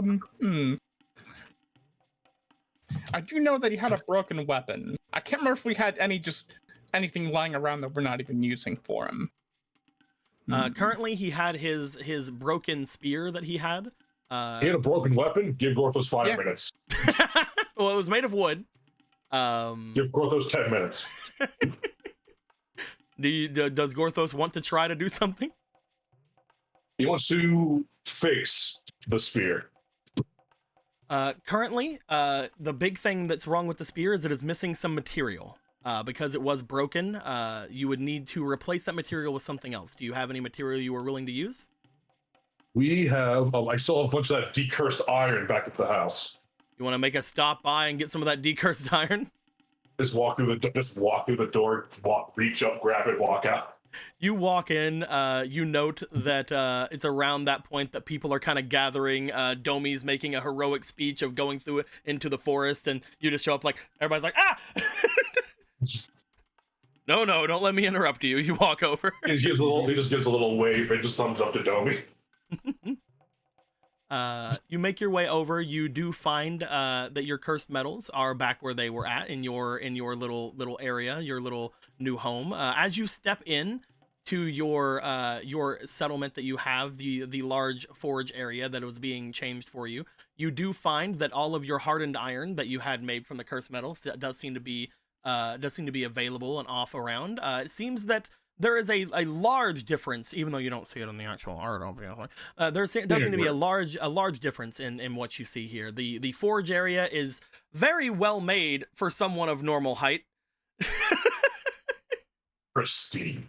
This seems to be a very nice little forge area. They still seem to be maneuvering around and making different rooms and things like they said they were going to for you, but they seem to have focused in on the forge and made that absolutely done by this point. You find that your forge is completely able to be used, and it does seem to be slightly a higher quality than the one you would find over in the demon con. You were able to see that Smith and the others were able to make something that was very well suited for someone up to your Donu body size. And again, we can mess around with the things and like color things in and like make it look nice later. Yeah. You just gonna bring a couple of your hardened irons? Yep. You bring some iron out. You look over. It's like, well, I'm sure that even though you're a River Zora, we can give you iron. It's fine. Don't worry. That once Gorthos is done with this, they won't mind. You bring yourself over into your forge area. You get yourself ready. It will take about another hour for everything to kind of go with you being able to use the new forge. It will take around like an hour for you to make a simple spear with things, if everybody's willing to wait. Yeah. During that time. What's up? Ronan wants to play the minute version of the fucking water song and find out what it does. If you are wanting to use different songs, give me a momo. Well, everyone hemorrhages and dies. Whenever you complete the minute-long version of the I believe it is the where is the frickin' Zora song? I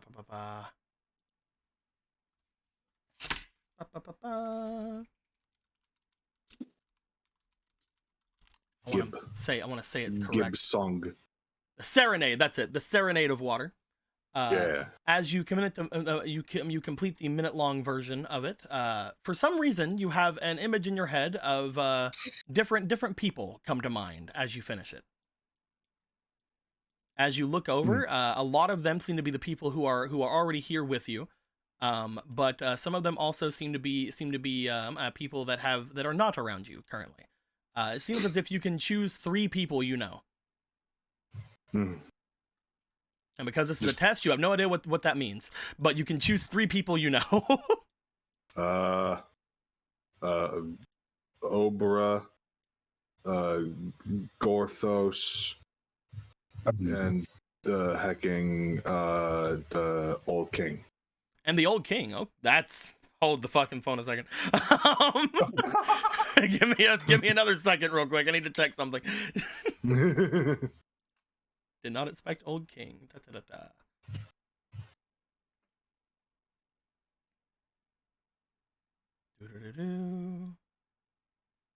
Okay.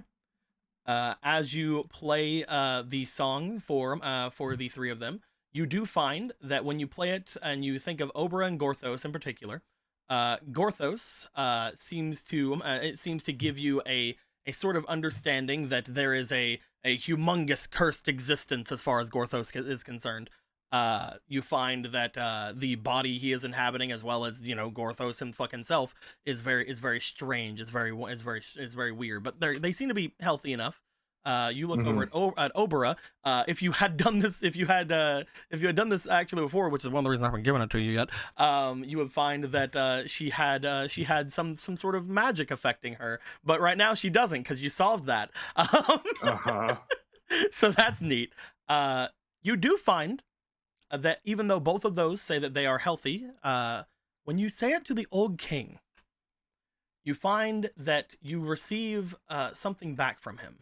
You find that as far as the old king is concerned, you see that there is some sort of magic affecting him, though you cannot tell what. And you do find that while he is healthy, he is also extremely fucking old, obviously. Yes. So you wouldn't expect like pure fucking health and everything to be radiating from him. You find that whatever sort of magic is affecting him does not seem to be something that originates from him. With the minute-long version of the Serenade, you are able to detect the healthiness, basically the status of up to 3 creatures around you, and learn a decent bit about it. If they are with you, affecting them, kind of thing. Yes, if they are with you, you are able to learn much more information about them. If they're away from you, you learn less information about them. Okay. Also, the music stopped. What the hell? Dang it! There we go. Right when music's playing. Right when music is playing. Hold on. Do I have Serenade? Where? Let me see. Keep going. I'm just seeing if I have Serenade. No, just plays that. Notes that in his head. And doesn't say anything about it immediately. Okay. If you do not say anything of it immediately, here it is. Hold on. I want to play it.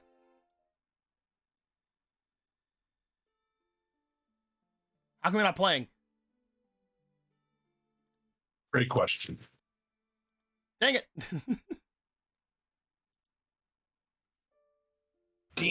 There we go.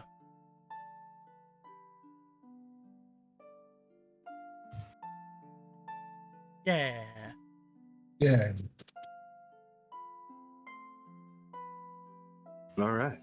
Yeah. Anyway, I just wanted to play it. Christ. Going back to regular. Blah. But yeah, you figure out that you're able to learn the statuses of creatures around you, whether they're being affected by magic, whether they have some kind of malady on them, whether they are leading a cursed existence. You're able to learn different things about it. And whenever I make the actual card for it, there will be a little bit of other things you can do with it as well, but the card is not created yet. Okay. Neat. Very neat. Hold on. Trying to get something. There we go. More of a discovery kind of theme. But yes. I love that I can now diagnose people and then cure them, depending on the songs that I play. It's like, oh, something's wrong with you. But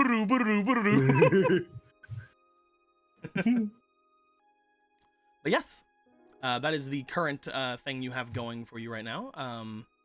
As Gorthos, you would complete making the new spearhead of this thing. I would like you to go ahead and roll me for your diligence.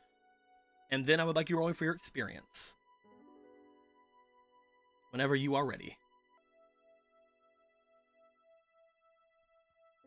Anthony? I'm sorry, I had to turn away for a second. So let's do this. Yeah. Roll me for your diligence first, and then roll me for your experience.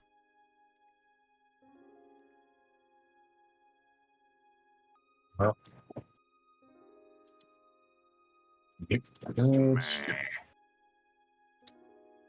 That's pretty okay. It's just stuck. Get the fuck Pretty out of here. pretty heckin' alrighty. Okay, well, let's see if we can make it like really good, though. Now, Let's see if we can make it to Gorthos' standards. you know what do you mean? Be here forever. Actually, that. Was it? Yeah, no, it's good. So the next one was diligence, right? Nope. Next one is experience. Experience. First one was Okay. diligence. That's fine. So you got an 18 plus your 2 plus your other 2. Let's try again. Come on. Hey, Hey, that's Gorthos. standard reached. Gorthos, well, you made something all right, I guess. I guess it's only a +4 Vorpal sword. It's fine. You look at it, you're like, Are you all sure? Are you all sure we couldn't stay here a couple more days? Like, at least 6 more days. While I finish this thing, come on. Like he just has in his hands this fucking immaculate fucking thing. You can tell that the wood of the spear previous gave some kind of special properties about it. It was some sort of a magical wood from potentially the River's Domain. So you do try to use as much of it as you can in the rest of this. You coat it over with some of the hardened metal. You make the large spearhead off of the very end of it. And you make sure that the handle part of it is definitely where the hands would be, is where the wood would be. You do end up cutting it up in several pieces, but you do end up making this large, nice looking, very, very sharp spear.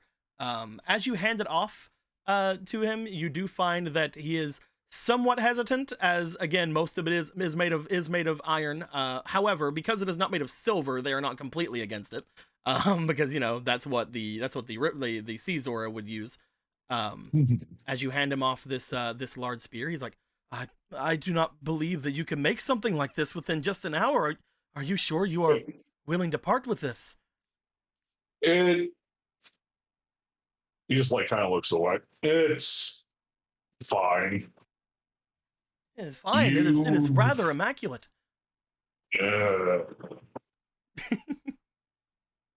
Were we able to have more time and more materials, it could be better.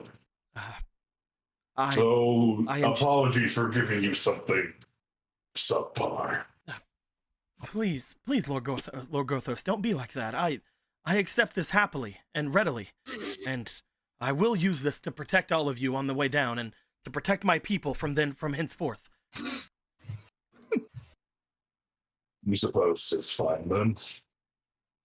And if you ever, you seem rather sore about it. If you ever wish to use it for your own or to mess around with it at all in the future, of course you can. I will consider this a loan from you. Just until it can be made better. Well, Gorthos, the craftsman who's never satisfied. As you hand it off to him, he swings it around a little bit, showing he does have some prowess with the weapon. Yeah, you guys eventually find that as Gorthos has made that new spear and you guys are ready to move on out. Is there anything else you'd like to do here in DemonCon before leaving? nope. You know what? Actually, give the spear back. Let's get Maybe a few more hours. Let's get the fuck out of here. Maybe one more we can craft. Let's just all go home and craft. Let's do the crafting Pray, episode. return Let's to just the- craft. Smash cut to Gorons and Sora murdering each other in the fucking veins. Pray, return to the crafting room. Pray return to the forge.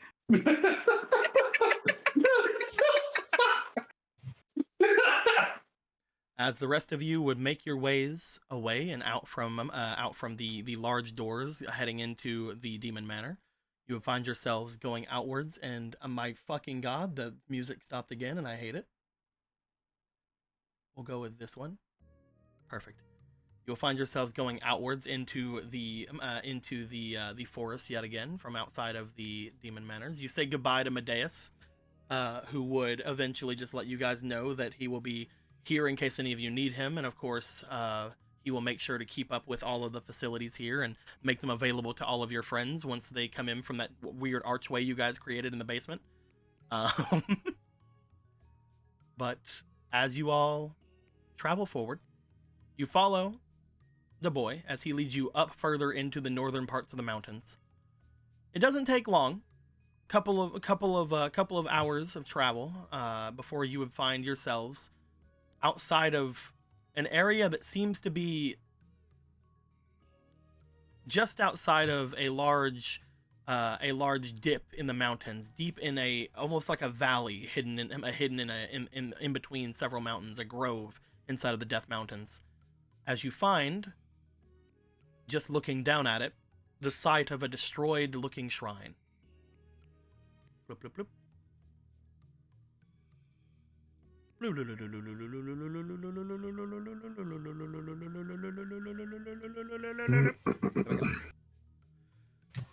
I said lululu a lot, so that means it worked. Upon traveling downwards into this place, it's not supposed to be showing grid. Get out of here. Grid. It has its own grid. You have your own grid. Get out of here, other grid. There we go. You all would find yourselves coming down the mountain, looking off toward this large area. But as you first look at it, it does seem as if there was a lot of debris all around it. But unlike what Dolan had said, it does not appear that the stone itself seems to be covering the shrine. It more like all the stones seem to be now off to the side of the shrine. This is it. This is where the ritual happens? Usually, yes. But whenever I had awoken earlier in the week, there was a lot of problems, of course. I was underneath most of the debris inside the middle of this place, and, well, as you can see, there's not much left here. Enough to rebuild. I tried my best to make sure that none of the debris around would give any permanent scarring or damage as much as I could, but the structure itself, other than the foundation, appears completely destroyed. Let's just picks up some debris and examines it. How well was it? How good is this crafting? The crafting of the shrine was. The shrine itself looks very well. Most of the debris around seem to be rocks from the above mountains. Ooh. Again, whenever he had said that there was some sort of an earthquake or destruction happen, it seemed to collapse downward onto this place. As far as that's concerned, though, these large rocks you would expect would normally have done a lot worse to the foundation of this place. Most likely cracked it in half, if not in more pieces. But the foundation seems perfectly fine, oddly enough. Let's go straight to the foundation then. Unless someone wants to do something else first. Porthos, you find yourself going up onto the top. Is anybody else doing much of anything around here? Marco also wants to go around and treasure sense. Is that going off in this area? Marco, your treasure sense is going off in this area. Yee. Why don't you roll me for your diligence real quick? Yes, sir. Oh, wait, no, this would be instinct. Roll me for your instinct. Even better. That's a lot of rerolls, Marco. Listen. I'm using 2 of them right now. Okay. I just have the other 2 in case more rolls happen. Oh, also, this is a new day, so let me give you guys your daily. My bad. Bloop. Let me just throw these right here. Because you get 1 per character, but you also get 1 for completing the demon area. You also helped out one of the characters around, however they're now gone, so you don't get 1 for Eve, you don't get 1 for Lim, you do get 1 for Medea, so you guys have 7 right now. I'm going to rip the Sage of Life's, if he has a beard, I'm ripping that shit off and shoving it up his ass. For what he has done. Alright, let's see here. First up, 10. Secondly, it's a 5. Oh no. I might have needed more rolls into this. 4, so 10. Say 10 14. plus your 4, that's going to be a 14. You do find that as you look around this place, your treasure sense is going off, but you can't immediately tell the direction. As soon as you get onto the foundation, it almost appears to be coming from all around you. What is going on here? Is there a problem? My 6th sense is going off around here, and I'm not sure where it's coming from. It seems like it's everywhere. Either there's a treasure or something. Perhaps the treasure is the shrine itself. Or standing on top of something else. I can't tell you much else from what I haven't already said about this place. There was a great treasure that was once enshrined here that allowed for those who made the trek, once they performed the ritual above, allow them to gain much power and increase exponentially in size, as you see here. Yeah. And this is all there was for the shrine? Whatever was on this foundation? Yes, it was mostly just an endpoint. In the center there, where you're standing, was a large pedestal that held upon it the great ruby that we had made our rituals to. Marker will just stand in the direct middle. And he's just gonna check this, like, directly in the middle. Like, if there was a pedestal here, like, is there anything else here? As you look around the area, you are in the center where you would think that something would have been. The stone beneath seems a lot clearer than the stones around because it would not have been weathered as much. But no, nothing else seems to be doing much of anything in the center. No cracks, no, like, oh, there's a weird groove here. No, like, nope, weird sense of, like, oh, where's this weird tuft of air coming from? Nah, there's no elevator that goes down into a shrine. Damn. That's It looks like it would go down. Look at that. Look at how that pattern is. I think Orion's sniffing. And Polo is sniffing. You guys are hiffing. Go ahead and Polo. You would immediately feel the scent in the air that would be overpowering to most everything else, but it would be something you and Vega and Orion especially would smell. You do smell the blood. You do smell blood around this area that potentially had came from Dolan whenever he was trapped beneath the rocks. As you look around at most of the stones around, each of them seem to have a similar smell. Very much like you can smell Dolan from all of the rocks that have been moved off to the sides of this place. Most of the rocks here carry the scent of blood. Specifically Mr. Dolan's blood. It is rather strong. I'm very sorry about that. Whenever I awoke, the first thing I thought was I needed to remove all the debris from the top of the shrine, so I set it off to the sides before I made my way to you. I did not wish for anything to deface it any longer, you see.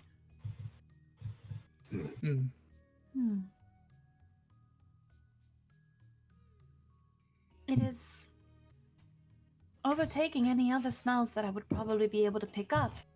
It doesn't seem like Orion is getting much of anything either. If there is anything, he motions over toward the northern area of the map. You would see Habya off in that direction. As he motions off in that direction, you do see, if you wish to see the destroyed temple, it is visible from the hill up to the north there. But as far as anything around here, I didn't see much of anything whenever I was moving the debris and everything around. I will take a moment to examine. Come, Orion. Juan. Yep. You want to make your way up to the northern hill? Yep. Olo, you start making your way in that direction. Does anybody else want to look around this place or do anything with this place? I'm going to keep examining this shrine place here. See if it's anything. The shrine itself appears to be made very strong, very well. As you inspect it closer, Gorthos, you actually would tell that the stone that makes this place up is not dissimilar to the stone that you had recently worked with back at home. It is not completely unsimilar to the stone that you had noticed was making up parts of the pillar and things that the Goma was wearing. Must was its urge to take rock. But at the same time, like, it does seem like that's the reason why the stairs and the pedestal itself seems completely pristine. Oh, Or the not the Interesting. pedestal, the foundation. Very interesting.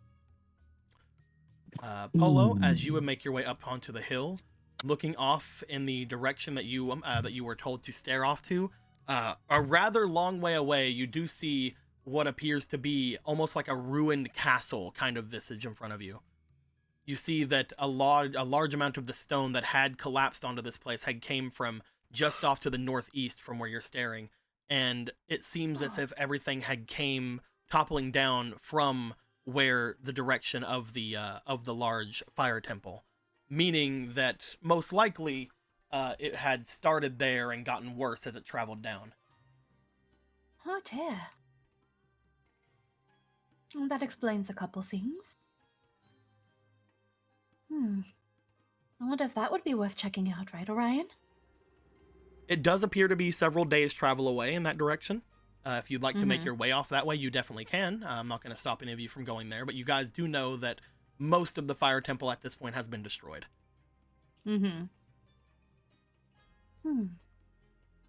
Maybe we wouldn't tempt them with a good time. Orion seems to be still smelling around, trying to sniff for anything else. You would find, whenever he is up here on the mountain, or on the hill-like area that you are off to, he seems to be sniffing at the ground a lot more often than he was before. Has something caught your attention, Orion? He lets off a bit of a growl. Do you want me to follow you? He doesn't seem to be going anywhere, he just seems to be smelling around the area. I'm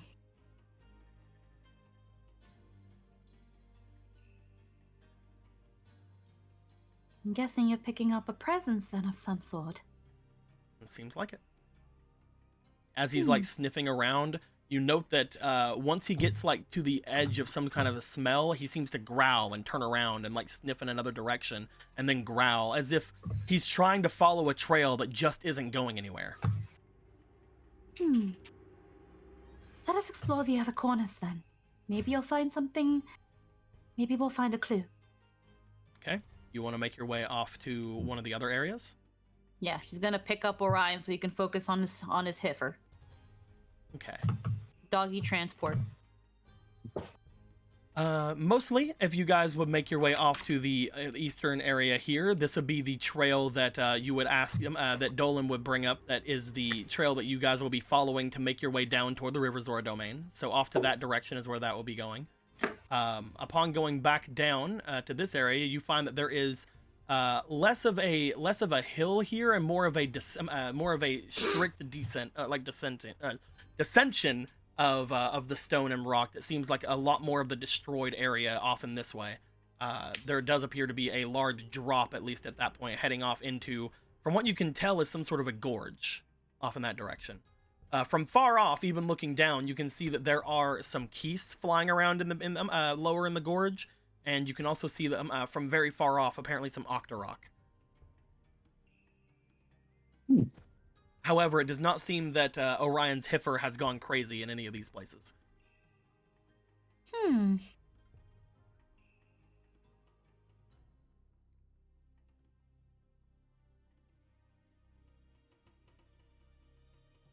Let us regroup and maybe grab Brother Vega.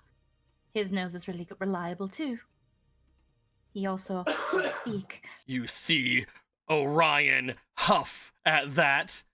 How dare. She just like lifts him up to eye level. Don't you look at me like that. Maybe learn some verbiage and maybe I wouldn't have to rely on Brother Vega. Let's go.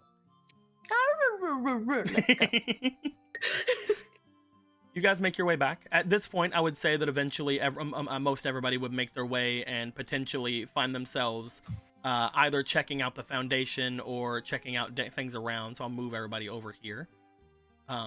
Upon Polo's return, Marco and Gorthos, you guys have not found anything else on the foundation of this place. Marco, you still feel like somewhere around you there is some sort of treasure, whether it be just an item that's hidden or something like that. There is something somewhere around you, and you just were not able to pinpoint which direction it was. And it's definitely not there was a grand treasure here at one point, and it's just... No, it's no residual treasure sense. Yes, okay then. I just wanted to be sure. There's something here. I know it. I know it's here.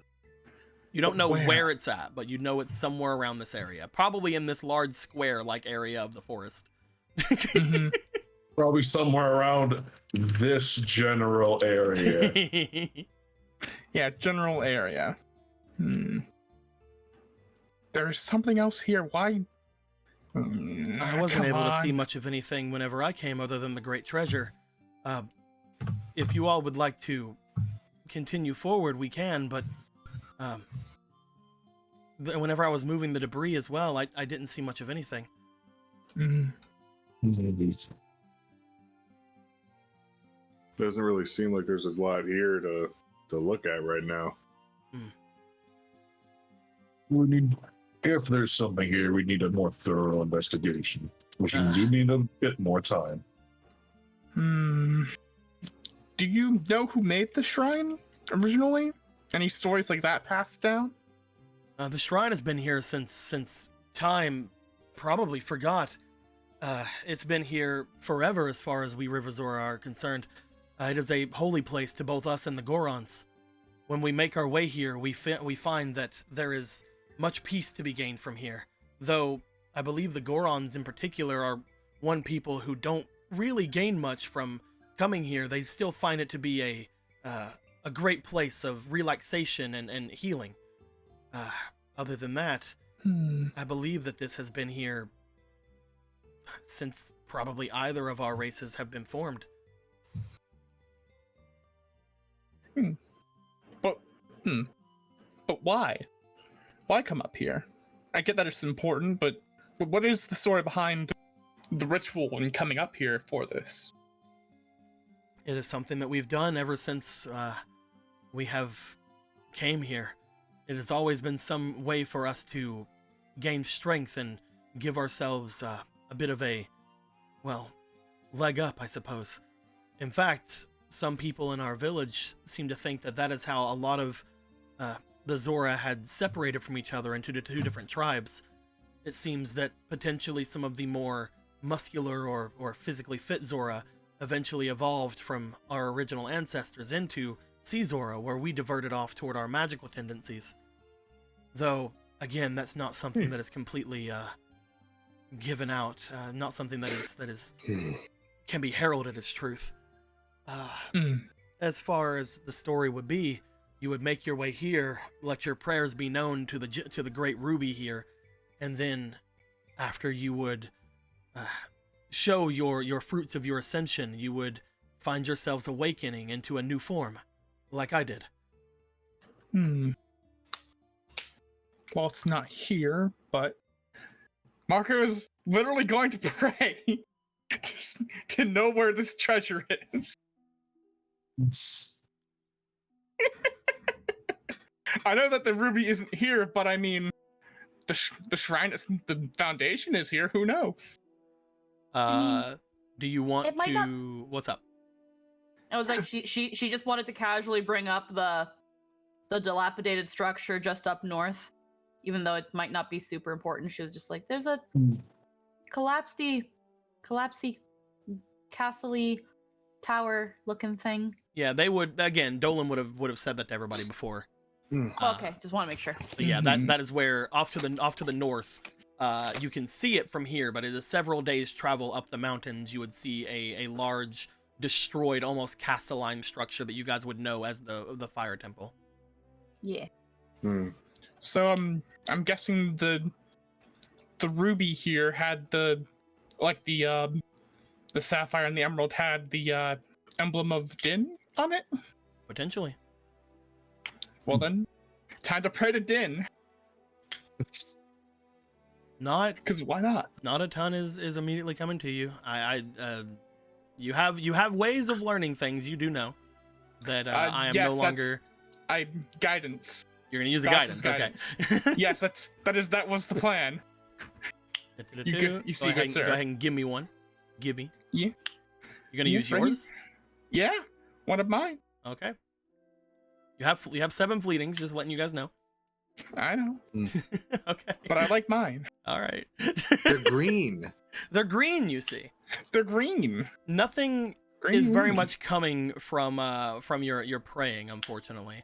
As you pray to whatever was here, it doesn't appear that anything is really responding. You do find that the mortal goddess does seem to be mimicking you and praying to this place as well, most likely because it is a place that is very significant to the golden goddesses. However, nothing seems to come from you giving anything into this. What you do find is that whenever you are looking around here, after Polo had mentioned the area up to the north, you do find that that as they are holding Orion in their hands, Orion is still staring off in that direction and growling. Oh, So, something up there, boy? he has been picking up a scent that has got him rather wild, but he can't seem to find where exactly it is headed. I thought maybe picking him up would have him a bit more focused. If you remember Polo, whenever he was looking around up here, he seemed to be like going off in different directions as if trying to find some sort of direction where that scent was, but it just was not coming. Yeah. He just can't seem to figure out where it's coming from. Brother Vega, if you could also maybe lend us your nose? Yeah, I guess I could. Hold on, let me go do a sniffing around. She'll just pass Orion to him, just like passing off a baby. All right, little guy, let's go find it. As he's gonna go charging forward. Marco, you take Orion up there. As you do, Vega's just sniffing around like, oh, this dog's dumb. I don't smell anything. He is a special kind of dog. I just smell dog. Dog's fucking dumb. Dog's defective. And I smell dead. blood. I smell dog, and I smell Polo, and now I smell you. And I know I smell lovely.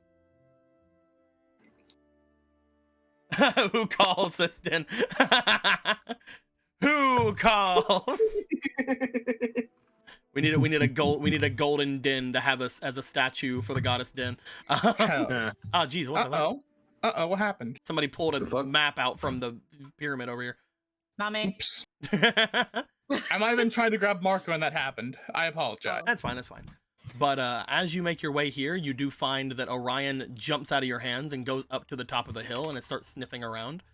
He seems to be moving off in all directions, sniffing and growling, but not really going much else anywhere beyond. As Vega goes over and starts sniffing, he's like, "Nah, I'm not getting anything."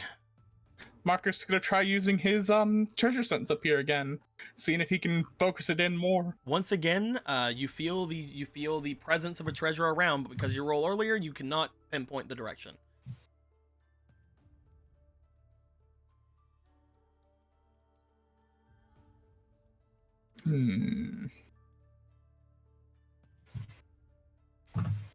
It seems Orion is very convinced something is here, though.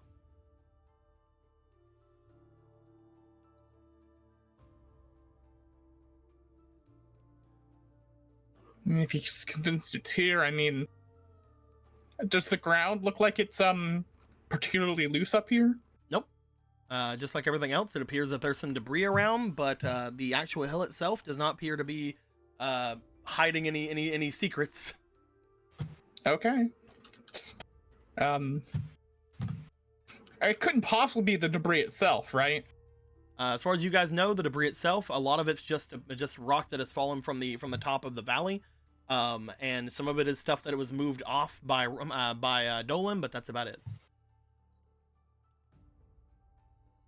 I have no clue what's going on here.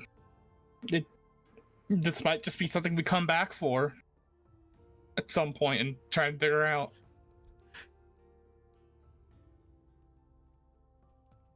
What was that? What? Nothing. What dude. am I physically missing something? Because I even used guidance and we still can't find anything.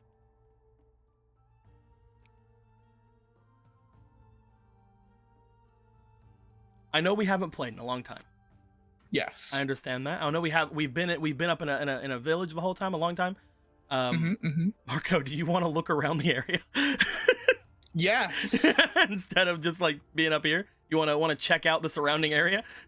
Yes, I would love to go check out the surrounding area. I thought that we were just being physically stopped here because you didn't want us to go closer to the temple and that No, we wanted to move on. The surrounding area, meaning like the trees off to the left, the trees off Okay, to the then. right, the areas around. I will check the trees. you Maybe wanna the check trees the tree are line? whispering to me. I'm having Vietnam flashbacks. So the big thing that again, I'm not wanting to make it feel like anything in particular, but like once you roll for your treasure sense, that's I can't have you like it's not like a radar. It's not like a beep beep beep beep. I'm closer or further away. I need you to actually like physically look around the place, like tell me that you're staring into places, things like that. I will physically look around the area Alright. through the trees. As you check the tree, rocks. as you check the tree line off to your left, go ahead and give me a diligence check. All right, we'll grab 2 of the fleetings. You also have 2 fleetings. Oh, I will not use those yet. Okay.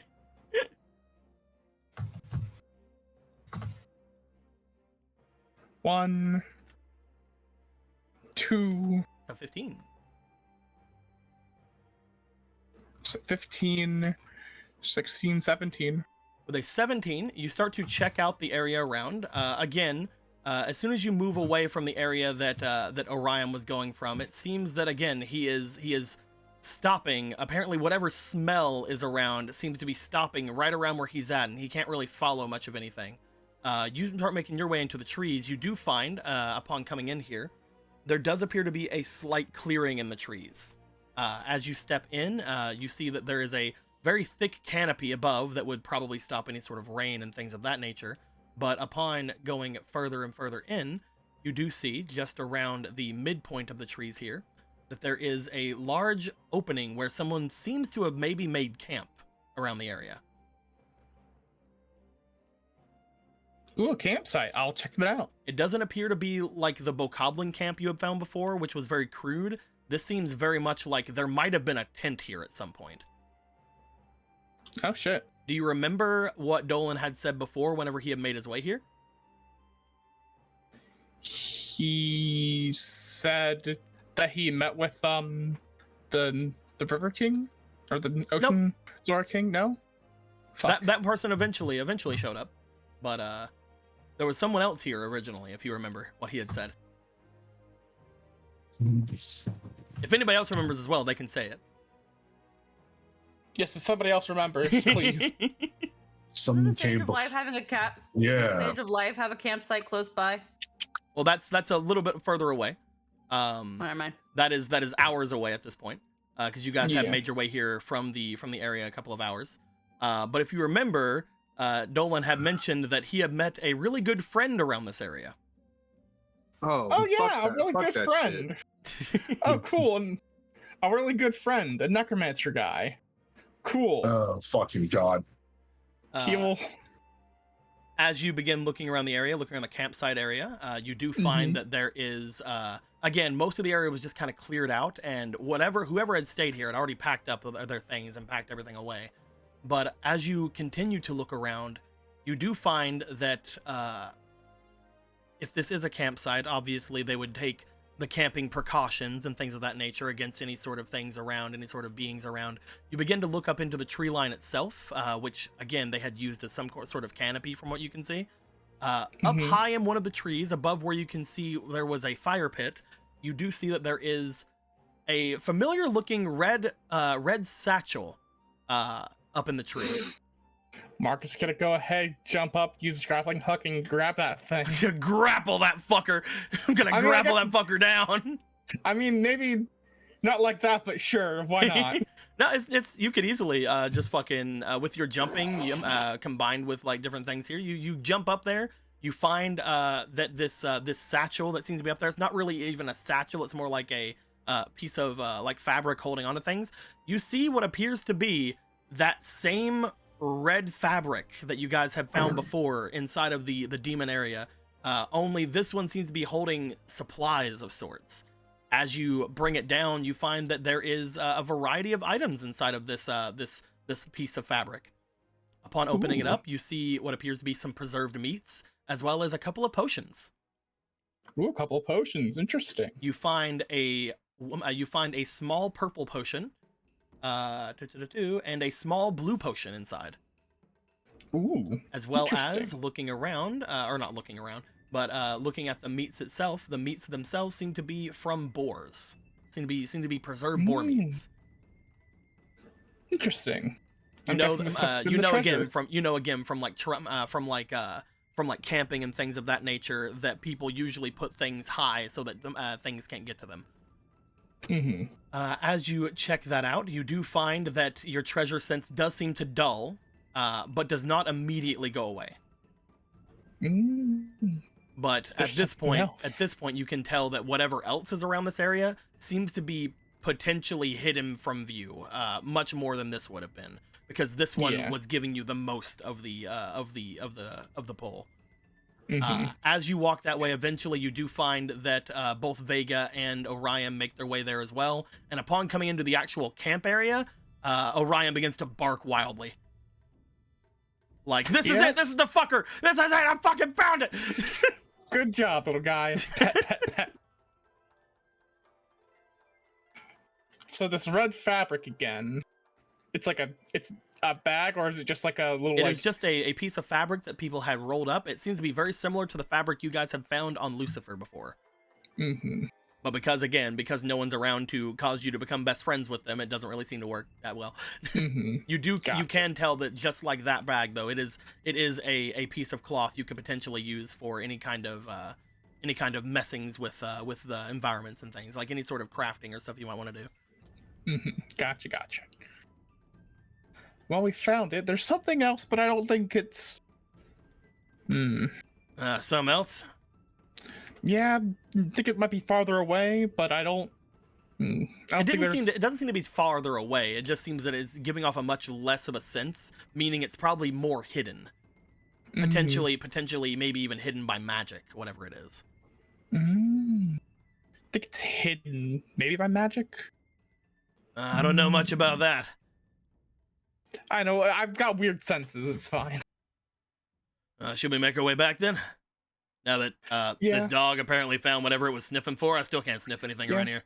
I mean, there's probably some guys around here, I guess. Yeah, I think he was spilling the meat. So what would have blocked that smell then? Probably the cloth. Maybe. That's weird. It's similar to what we found on Lucifer. All right, come on, little guy. Let's take you back to Polo.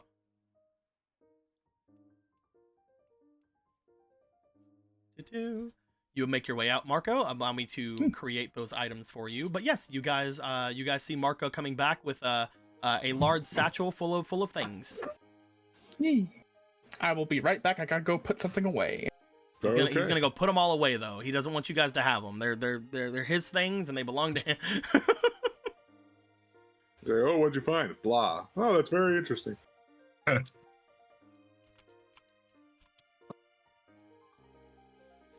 It's very interesting that you found fucking more stupid fabric we all hate. Love Stupid that. fabric. I fucking hate that. Best. Stupid, big, dumb fabric. No, he found kindling. That's the way to look at it. I like that. And I'm making the potions while we're waiting on him as well.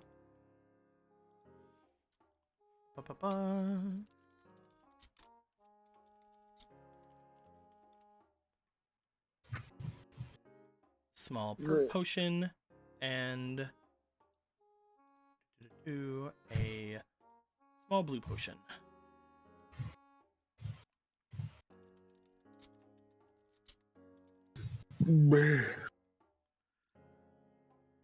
Making them the corresponding colors. Wow. Nice. Yeah, he brings some boar meat, some potions, and again, that same fabric from before. Showing that, as you guys had already said, those people would have been here before. Yeah. So it currently, seems like he can't carry all of the boar meat. Seems like most of the interesting things are gone from this place at this point. Since he's not here, I will have him repeat that there does appear to be one other thing here, but it seems to be potentially hidden by magic. That we are like thinking of looking for at least. Yeah, I'm back. I'm sorry. I'll never forgive you. It's fine. As he says, it was hidden by magic. If you guys want to instead make your way away, you definitely can. You guys have found some things here. I mean, It's up to the group.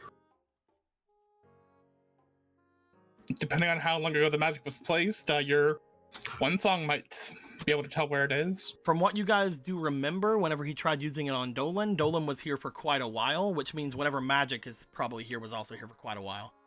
Yeah. Ah, that makes sense. That's why I haven't tried using it here. I don't think I could really help find it, unfortunately. Nope. If you guys would like to continue forward, you can then. Yeah. Sure. You guys find that little campsite. You guys look around at this place. You find that at least you do know that your thoughts before were correct. Whoever was here was definitely a part of whatever was happening with the Sage of Life. As you guys continue going down, you guys would start making your way off toward the river domain. Let's do it. Once again, it does take you guys quite a long time to start your trek. Eventually, after another couple of hours of travel, you guys do stop and begin to set up some sort of a camp so that you guys don't immediately have to worry too much about anything. At this point, Ronan, you and Yes. Gorthos would be completing your items that you were wanting to do, since you would need to play several hours of music while he was creating this thing, having some help from the things that were the enchantments that were already put upon it, and the God, I can't remember the inscriptions that were already put on them on the items by Vega, not Vega, Yeah. blah, blah, blah, by Corral. Corral or Corral. Yeah. Bleh, Corral. my mouth isn't working today. Golden It's Corral. fine. Golden Corral. Frodo. But no, as you are finishing things up with that, Gorthos, and as you are playing several hours of music, you guys are able to get through most of it right now. You guys feel Yes. that playing this music is definitely, at least playing it secretively away from the group, since you don't want some people to know what it is a little difficult. Yes. Do you guys want to try to complete everything today, or do you guys want to split it up with today and tomorrow so you can be a little bit more discreet about it? Discretion. I think Yeah. Ronan's interested in discretion. All right. Yeah. We'll say then that you guys would do half of it today. Ronan, go ahead and give me a diligence check for your Oh playing. boy. 2 goddess points coming at you, homie. Oh, hell yeah. I'm gonna go ahead Bleh. and put these fleetings back because I didn't use them. I wanted to be a lot of things. I believe in you. I'm gonna use my reroll. Okay. Go. I didn't Go. get a single good roll that entire fucking time. That's, I think, the best one I got. 10 is good. You're able to get a 14 there. As you play through most of everything today, you are trying your best to give your best foot forward, but the first day you're a little bit nervous. You're able to find quite a bit of it that you are able to, through Gorthos's workings with the understanding the inscriptions that Kuro put on there, you guys are able to get a little bit of that done. Cool. Over the course of the rest here, is there anything anybody would like to do while they are resting up for the night? How far away from the shrine did Several we end up going? hours. Several hours. I just wanted to be sure. Yeah. I just wanted to be sure. Okay. You guys are traveling down a mountain at this point. Yeah. I got nothing else. We should just all Yeah. go into Magic Frog and then tell Magic Frog to roll. And then I'm cannonball down the mountain. I think it'd be. sure he can fit Gorthos in there. It's fine. Magic Frog He's- croaks ends up back at the fucking Demon Con. The manor. He can do that ability. He just goes to the fucking place every time. It's like an Abra with teleport. Last Pokemon Center. while everybody is at this point then getting ready for rest, I would say that making sure that everything is. You know what? Marco plays cards with Dolan. Hell yeah. You want And whoever else to wants to join. try to play cards? Yeah, why not? I got the cards. Dolan's like, I have no idea what this is, but let's do it, I guess. He'll teach him. He'll teach him cards, and whoever else wants to join among the NPCs or PCs, they can. You try teaching the River Zora warrior man some cards with your deck of cards that you have acquired. My premium set of cards. Thank you very much. He seems to pick up a little bit of it throughout your games. He is not very great at it until I roll a dice that says otherwise. Here I go. Come on, dice that says otherwise. Make him good. I just need a nat 20 here. Come on. Let Dolan have something. It's a 14. He's okay. Oh yeah, he picks it up pretty well. He picks it up pretty well, but he is not. He does not win any of his various matches today. But he does seem to pick it up rather well. You would find that as you are doing cards, you would gain a couple of people watching the different things you were doing. We can assume then that everyone will be resting up thoroughly for the next day. Yeah. All right. I totally wasn't thinking of using my wake up juice to sneak back to the shrine or anything. Over the course of the night, Polo. I need you to go ahead and roll me for your spirit.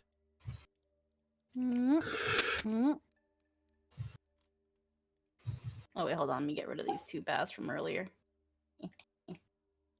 I'll put them there for now. Put in 3 more baths. Oh, okay. And a token here. Alrighty, let's go.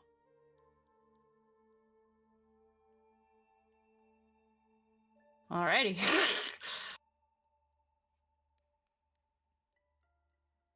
Oh fuck.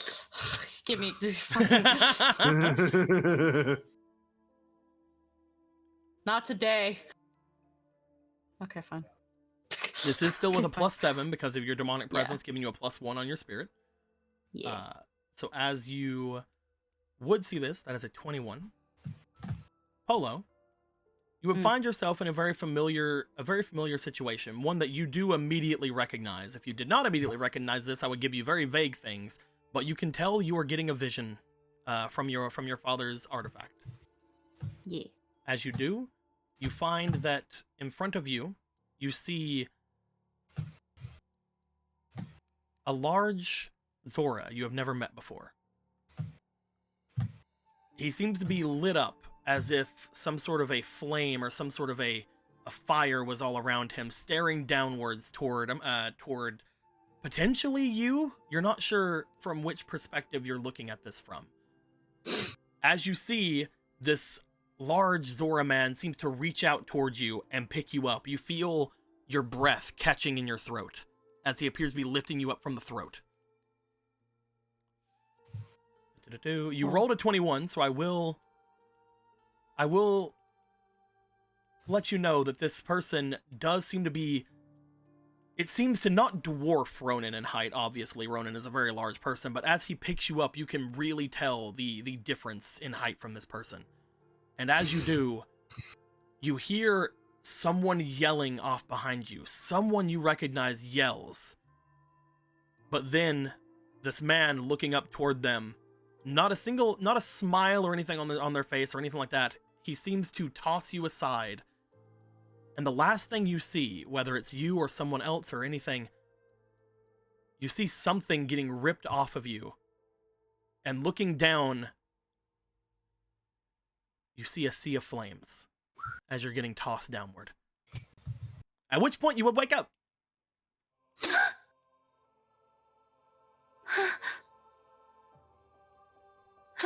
Just pulls out the relic again, just kind of looks at it like,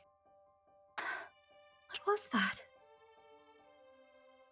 You would also find that whenever you were waking up now, you feel a little heated. Not like hot, but you do feel a little heated. Maybe it's just a a precursor of like just waking up in a sweat, but you do feel that you it's almost as if you felt those flames for a moment.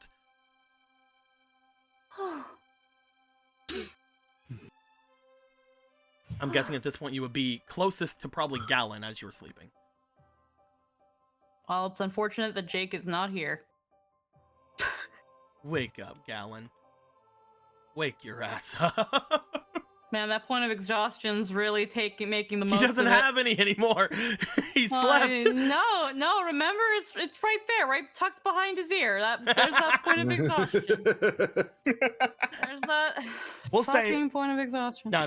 We'll say that whenever you went to bed, then we'll say that Gallon was distracted doing some magical stuff in the night or something with Bull. So you would have fell asleep relatively by yourself, but you would still have Orion near you. No, I mean she can still be there. It's just he's either doing his own thing or passed He's the not. fuck He's out. not It's like. fine. He's not like right on you to a point where he would wake up with you gasping. Is what I'm saying. Mm-hmm. But Orion is at this point staring at you, letting out like a bit of a growl. Sorry. Did I startle you? Just like pet. It's, well, I'd be lying if I said it was just a dream. You try to recall as much as you can from the dream. You try to remember. You felt something rip off of you. Maybe that would give you a clue as to who you were being at the time or something. Roll me for experience. See if you can remember anything else about your experience just now. Yeah. Whip. It's like I'll just put one ban in it. It's like she's trying to think of like who has something on them that someone would want to rip off. Okay. No. You do find that whenever you feel this, whenever you try to look back at it, the only thing you can see in your mind is the one who was staring at you, almost as if they were staring through you. You do remember the visage of the person. Squeaky, I'll send it. You know what, Squeaky? I'm just gonna send it to you. Okay. Because I keep wanting to be like, should I throw it out there? Should I show it to the chat? Nah, let's not show it to the chat. Let's just show it to Squeaky. Can't believe you. There it is. Unbelievable. I can't believe you've done this. Can't believe you've done this. Oh, fuck. Ow. I have the one where his Darn feet it. are cut off for the token, so I'm just gonna grab the one that I have that has his feet on him. Gosh. Pose is like, Diddly. oh, fudge. I can't believe you've done this. Oh, fudge feet. Ah, fudge. You remember as you look to them, you immediately recognize who this probably is by the fact of you see some sort of a jewel embedded on them as well. And here, there you are. You're all the way down in that list. You remember seeing the bishop? You remember seeing this person?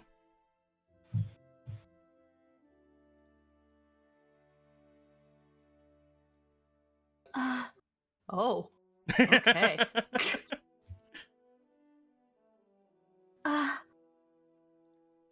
would? That's who I think it is. Could they be? She just starts like thinking who has like something on them that is like, I'm going to rip this off. But it felt like the chest area, right? They grabbed you by the neck and ripped something off of you. You don't know exactly where it was, unfortunately. You just heard a ripping sound. And something tug itself off. Orion at this point is like putting his head into you, just like. It's okay. I'm just thinking. I think Father's trying to tell me that someone's headed this way. Or if we're heading anywhere, we might run into somebody.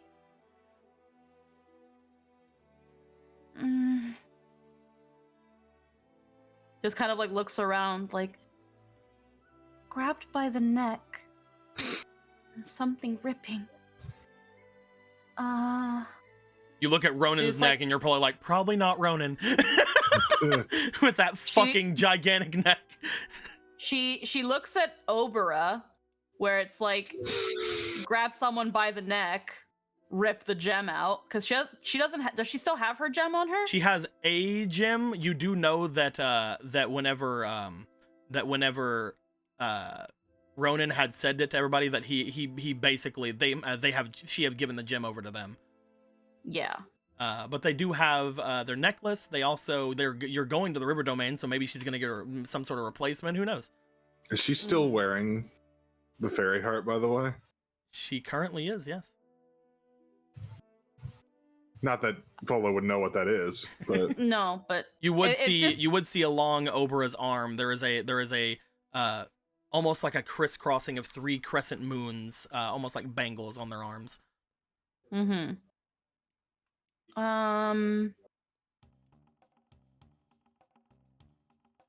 Looking around, you also see obviously Galen with his with all of his random things that he has upon him that could be ripped, especially the cloak you guys had made. You look over at Marco. He has the various bags that he has, the rock feather hat. Some even just, you know, maybe he just didn't like the cut of his poncho. I don't know. The mortal goddess, of course, everything she's wearing gives off a faint aura of magic, including the little freaking pin that you guys have found before, even though she said it really had nothing to do with anything. Looking over at Vega, of course, hit all of his fucking random items of power upon him. Ronan is wearing that armor, so maybe if even if you understand it probably wasn't Ronan, maybe he would have had something. But again, you're out of everyone here, you're pretty sure it wasn't Ronan that you were being right then. Yeah, it was someone definitely smaller than this person. It could also be one of the people in the river domain, since you're heading off there as well. Yeah, it doesn't specifically mean it's one of us. Because the only other vision she had, she only assumed it was from her perspective. At least whoever's holding the eye, she assumes that's their perspective. But like, not really much to. You remember seeing the last vision you had, just to give you a little bit of a more context behind it, because I didn't say a lot of context as I was setting up for a whole thing. But you do remember the last vision whenever it was they were calling out whoever the demon queen and demon king was. You seem to be taking the position of whoever Volcirca was calling out. So the first vision, it was definitely you. But the second vision, it looked as if Volcirca was still staring at you, meaning it was probably from Vega's perspective. Okay. So it does appear like you can be in other people's perspectives. Okay.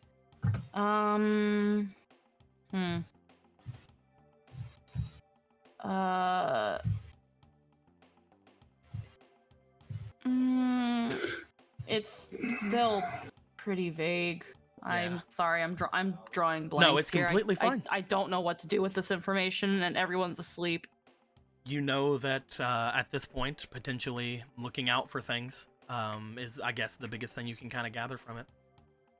Yeah, it's just she has the appearance that she could ask Ronan about when they wake up, and then give them a summary of her dream, and then see what they say about it. But right now, no one else is really awake that she can talk to. It's very true. You would so at this I'm point kind be of- waking up earlier than everybody here. Looking around at most everybody, the only person that seems to be awake at this point is Magic Frog. Because Magic Frog is always Yeah. awake, you see. It isn't that far away from sunup, from what you can tell. Yeah. If you wanted to wake someone up, you probably could, or if you wanted to maybe do some morning hunting or something to get your mind off of things. Yeah, I think that's what she's probably gonna go and do. She's gonna try to do some quick foraging for food. You stand Since up. it's- As you do, Orion would come with you. I'm going to assume you would give him the same amount of stuff you would always give him. You would look around everybody. You're pretty sure they would wake up eventually. You make your way off into the forest. I will give you a good round of hunting. Go ahead as you're going off into the forest to get your mind off of what just happened with you. Give me a instinct so we can have you track down some prey. All right. Or, mushrooms or whatever. Straight D-Twan is 5. looking around, you're not able to find anything specific. However, you are able to find that there are some hardy quail nearby. Yeah. Would you like to attempt to gather eggs, or would you like to attempt to gather meat? We can try to gather meat. Can Orion like sick his wolves on the burbs, or You Say- call that out way I to can save some Orion. arrows? You call out to Orion to howl as 2 large wolves appear beside of him. Yeah, definitely. Roll me with advantage. all right? You now have 3 hunting dogs with you. Wow. Okay. Yeah, that advantage, it's became fine, that's it's a fine. 6. Yeah. 17. As Orion calls out his hunting dogs, you bring your bow and arrow out just in case it's needed, but it doesn't appear to be. Orion immediately goes into his larger form as the 2 dogs surround where the quails are. One of them, the 2 of them jump up to like swat at them, but they miss. Orion jumps off of one of his own wolves, which disappears, and then swats down as he knocks a couple of quail out of the sky. We're going to assume that you have some hardy quail meat. Yeah. I will say with that 17 plus your diligence, I would say that we'll give you 3. We'll give you 3 hardy quail meats. 3 quiz. Sweet, 3 quails. You check the nest of it. There don't appear to be any eggs. Nope. But you got some quail meats. Hell yeah. Yeah. Some quiz. Some quays. Oh, hell yeah. I already had hardy quail meat in the storage. Fuck yeah. Bam, Yeah. bam, bam. Hand those off to you. And then you can put them in probably Ronan's bag, since Ronan has the biggest bag with the most amount of storage. Hey, Ronan, can you hold on to these birds? By the time you would make your way back, the others would be waking up for the day. Oh, seems like everyone's awoken. Arthur doesn't sleep. Oh, Gorthos, you were trancing at the time. You were sitting in it with your arms folded in a trance at the time. That was part of your 4 hours. Yeah. Whenever you had looked over toward Gorthos, you saw there was no light in his eyes for a bit.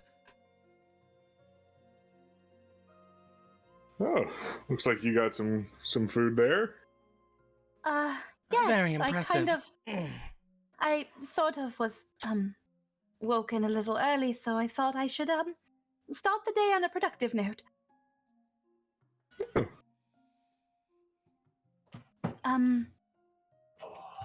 With some time, I should be able to have breakfast ready. My apologies if it's a little bit lacking. I wasn't able to find much in terms of herbs. Do you require any Oh, you're assistance? good. Just kind of like holds one of the bird carcasses, like, Are you familiar with the proper procedure of gutting and skinning? Of course, And I can do all the busy work for you if you wish. You can focus on cooking. Thank you.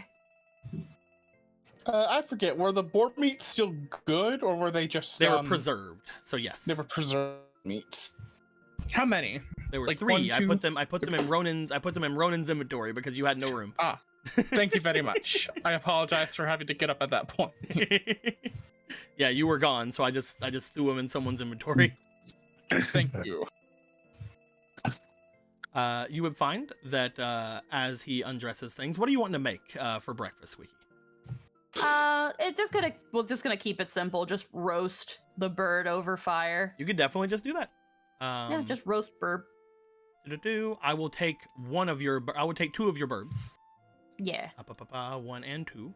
And we can say that with the collective scraps you guys would have from other things as well, from your rations you would have brought from the thing as well, you guys would be able to feed yourselves relatively nicely with the extra meats. Yeah. As everybody would eventually wake up to eat, most everyone at this point would be awake. TF2 heavy eating noises. Nom nom nom nom nom nom. Do you want to let anyone know about your vision, or do you want to hold it in until you can figure more things out about it? No, she was gonna wait till they wake up, and she was gonna actually start the conversation with Ronan, so out of curiosity, can you tell me a little bit about the current Zora King of your village? Yeah. He's Deco. He's big. He's bigger than me normally. He's a And he's a little right? bit bigger than you. Not a ton normally. Yeah. He's Um, normally like. Okay. Yeah. Continue. He looks very much like the old king. He has that same kind of Zora appendages, you know, normal kind of sea Zora Could I equate him to Adam in terms of physique? Yes, you can. Whereas Adam is Okay. slightly smaller than you. This guy would be slightly larger than you. Yeah. You Adam and him are the three largest sea Zora other than the old king, who is by far the largest. Yeah. Well, he's a little taller than me, you know, when he's not huge, like now. And he's, I mean, it's kind of like Adam-ish, but red. With a giant scar on his right breast? Does he have a giant scar on his right breast? As she mentions a giant scar, you do not remember that. I don't remember him having one. Why? Did he wear a cloak similar to Brother Vega's, but red? You do not remember Does that he? as well. I don't remember that either. You do remember Deco? from what you guys had talked about, and again, Gorthos about to talk out. What are you gonna say, Gorthos? Oh, would I know what cloak the statue wore? It would have been a very regal red coat, or a very regal red cloak. Yes. Would there be any distinctive features of it? As she mentioned, it looked like Brother Vega's. If you look over to it, it would be rather fluffy. Very similar to, again, a more regal cloak kind of thing. Yes. It would look like Vegas, but it would have been Longer. more Much regal. It would be much longer since, first off, this person is rather large. Vega is not that large. But second off, if it was for a demon, it definitely would be much bigger. Mm. It's the cloak the statue of Gorthos wore. A big red coat. I will cut to the chase, as they say. As she just like pulls out her father's relic, and it's just like, I think Father has given me a vision of your current king. Oh, But okay. A vision of our impending Oh, reach yeah? with Gorthos ashore. Then we can But figure some- out who we were going after then. What's he look like? Just Adam?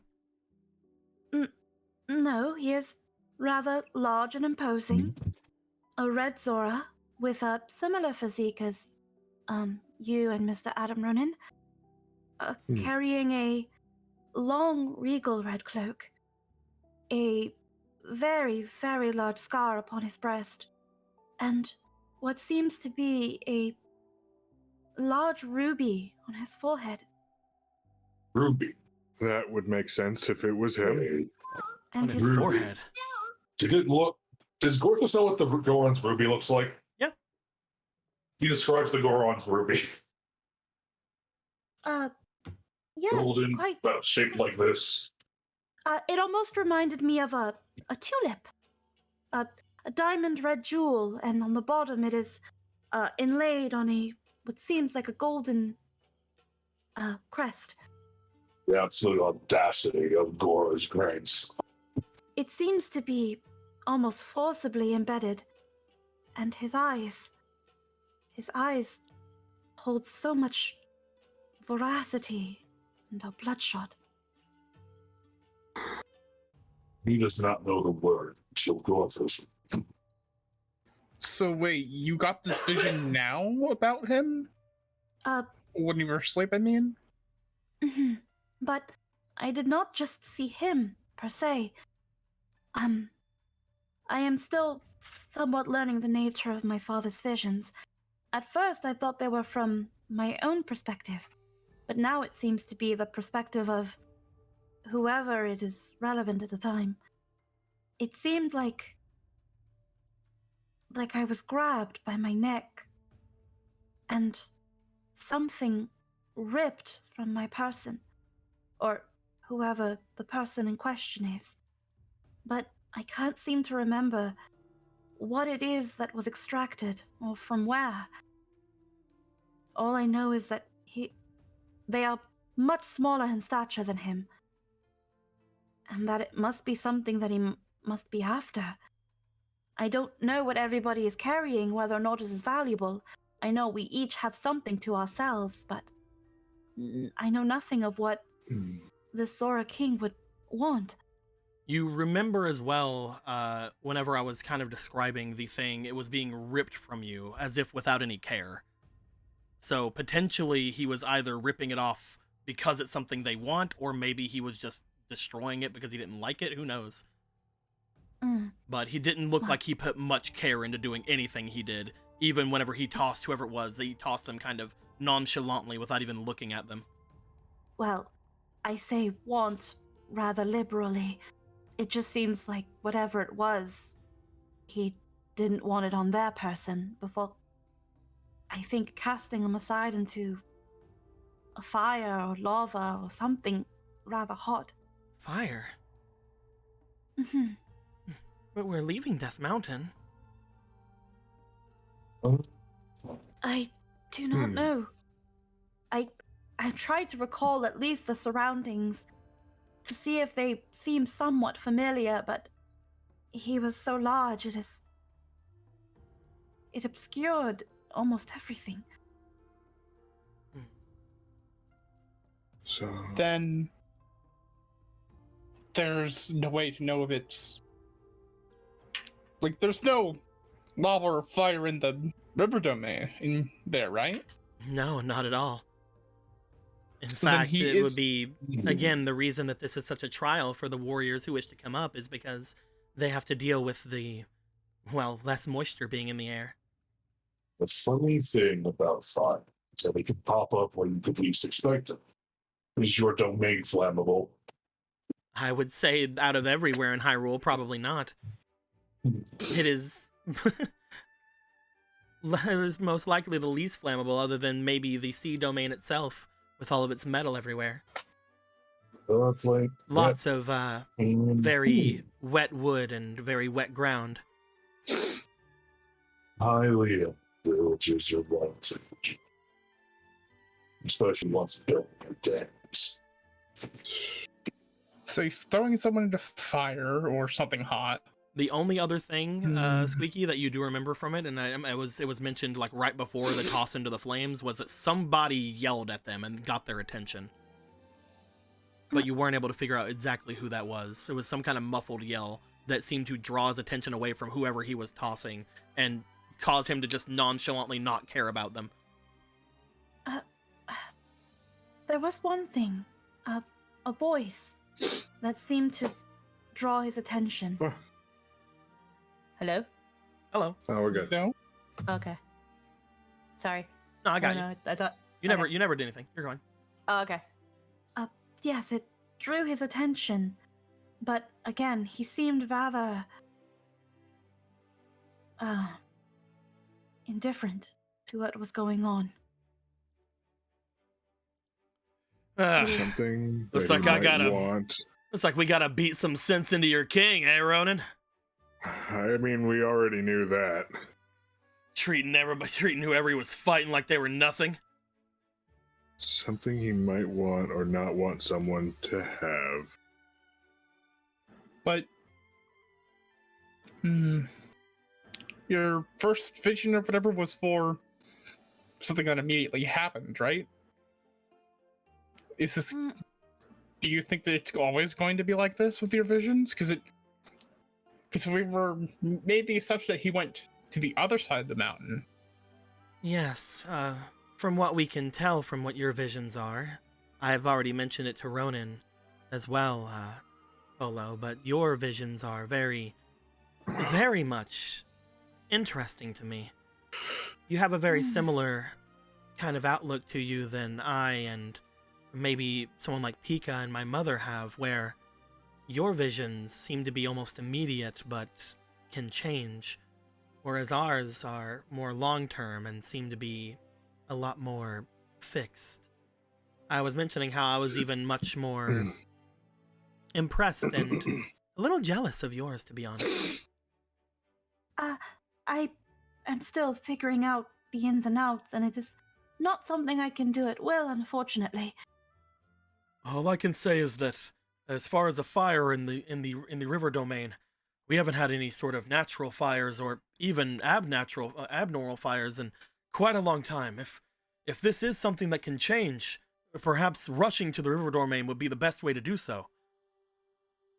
Mm-hmm. Especially if we think that this man is somewhere either on the other side of the mountain or maybe somewhere else up the mountain.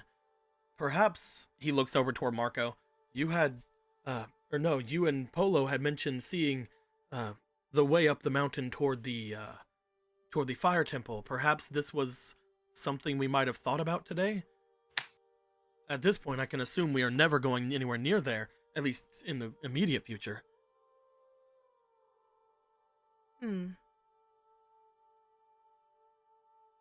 What do you think, Polo?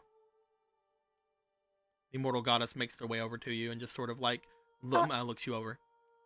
Now that you are still somewhat connected with beings that are different than what we would originally want to associate with, does anything remind you of anything of our previous adventures? Or perhaps you should be the one to decide which way we're going, since you can change those ventures. Whatever's inside that vision, it seems to be something uniquely you can change.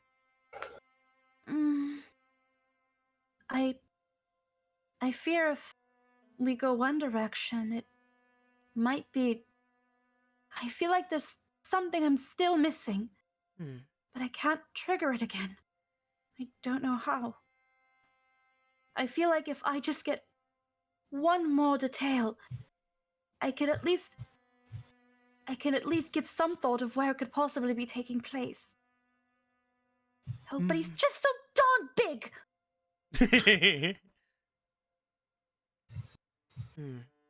Perhaps if we were to... These seem to mostly happen when you sleep or whenever they change, correct? Perhaps we should travel the rest of the day and hope to see if you can see something else in the night. And for the most part, stay away from any sort of fire or anything while we can. We don't immediately know how far in the future this is, but as long as we all stick together, no one will be separate enough to be grabbed by someone on our watch. Just to be safe, Demise has not moved, has he? They just like takes a moment to like think about Demise, and it's just like still the forest. Demise look. No, he is still in the forest. He has not moved.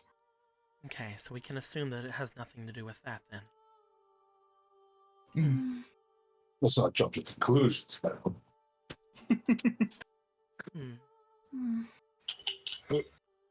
Let us continue forward toward the domain, I believe. The only thing we can see is if we can hope that you get more information by it. Perhaps your father is not sent enough to you? Yes. I feel like if I can just get a better look of the surroundings, or even better hear what voice it was that called to him, then I can maybe reach a clearer conclusion. I will try harder. Zelda moves to grab your hands. You are trying as hard as you need to. Without this information, we wouldn't have known anything that was in the future. You are doing your best. No reason to try to force it. This is a gift that was bestowed to you. Thank you. Zelda's right. It wouldn't have been shown to you if you couldn't do something about it. I believe in you.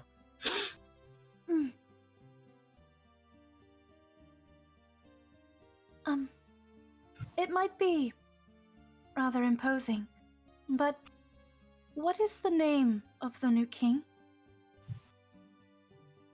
What's his name? Let me get to the token really quick without actually going to the token on the screen so that people can't see the token. Switch to hand can.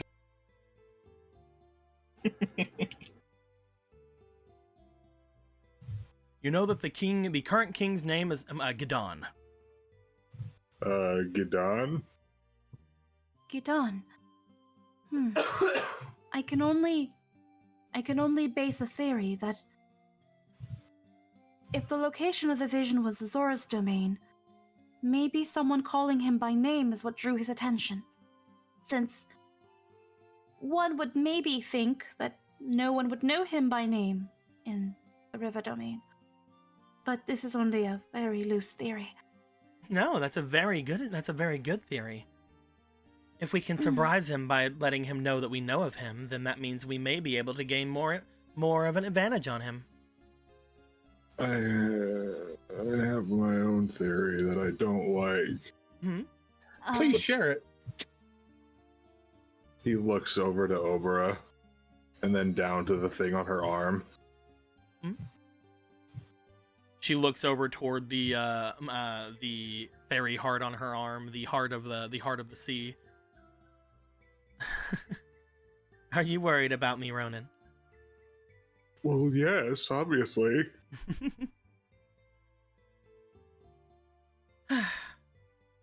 I'll be hopefully handing this right over to my mother as soon as we get back.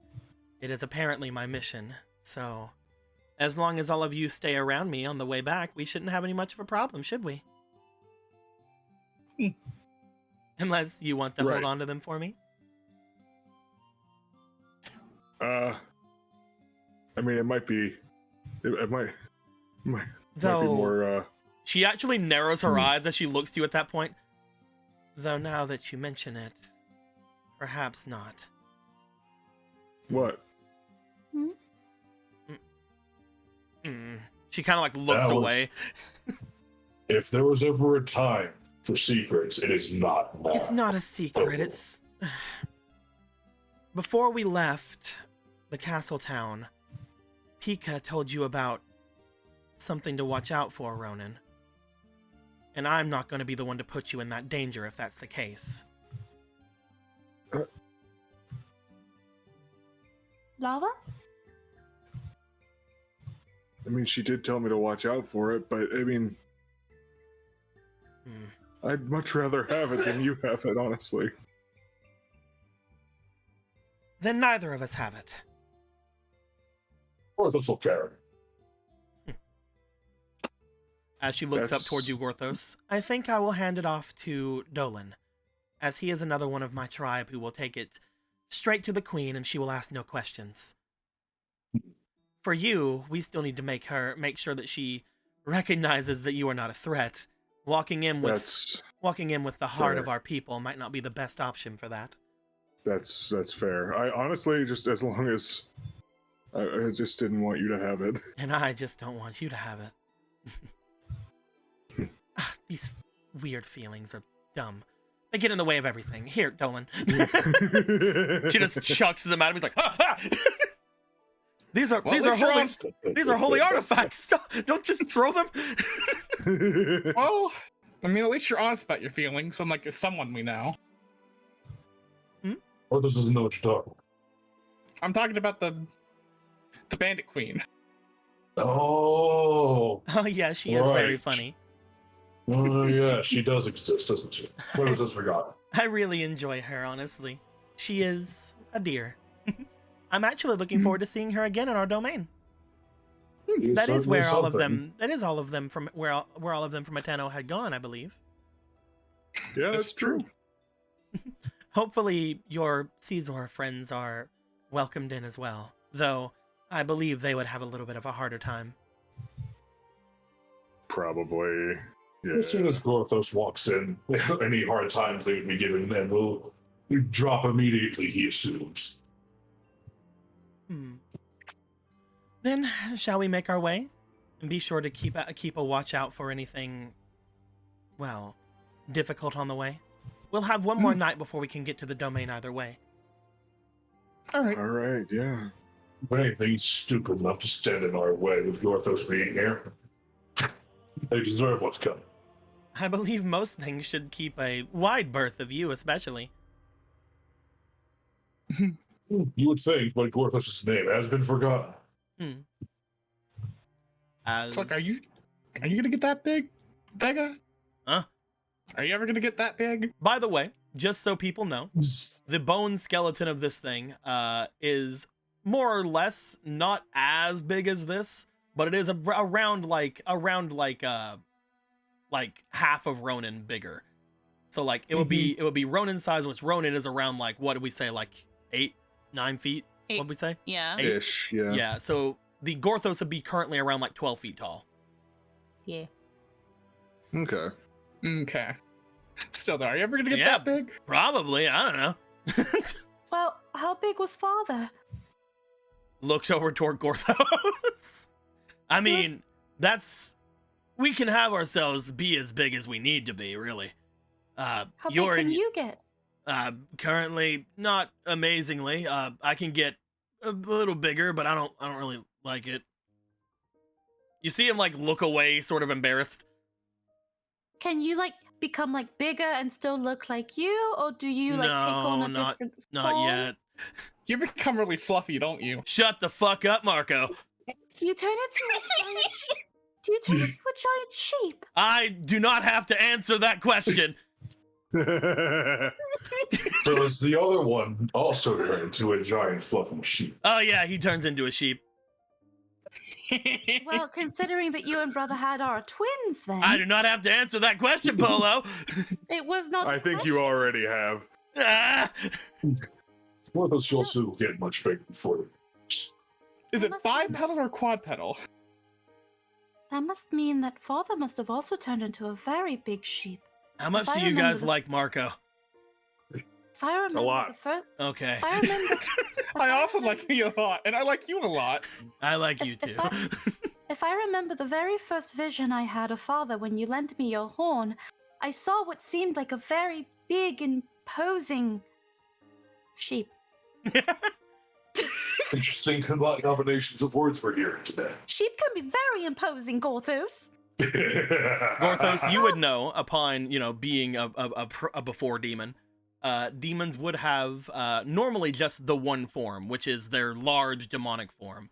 However, from your memories of Gorthos, you know that over the years, demons have taken more humanoid forms as the years have gone on, potentially to allow themselves to be less intimidating, but also to allow themselves to have a little bit more functionality. When it comes to a true ancient demon, they can bring themselves up to something of around your height as a demonic form. But they would have basically essentially two other forms. One would be a more humanoid form of varying sizes, and one would be a more bestial form. Perhaps you're right, Polo. Gorthos, he fears that this smaller stature is past his time. It is He has unfortunately something, not he clearly something. It's unfortunately not something you can do anymore. But hey, you can just get in other people's bodies, so that's good. He can't do that, though he does have the body switching and substitution. Far more complicated.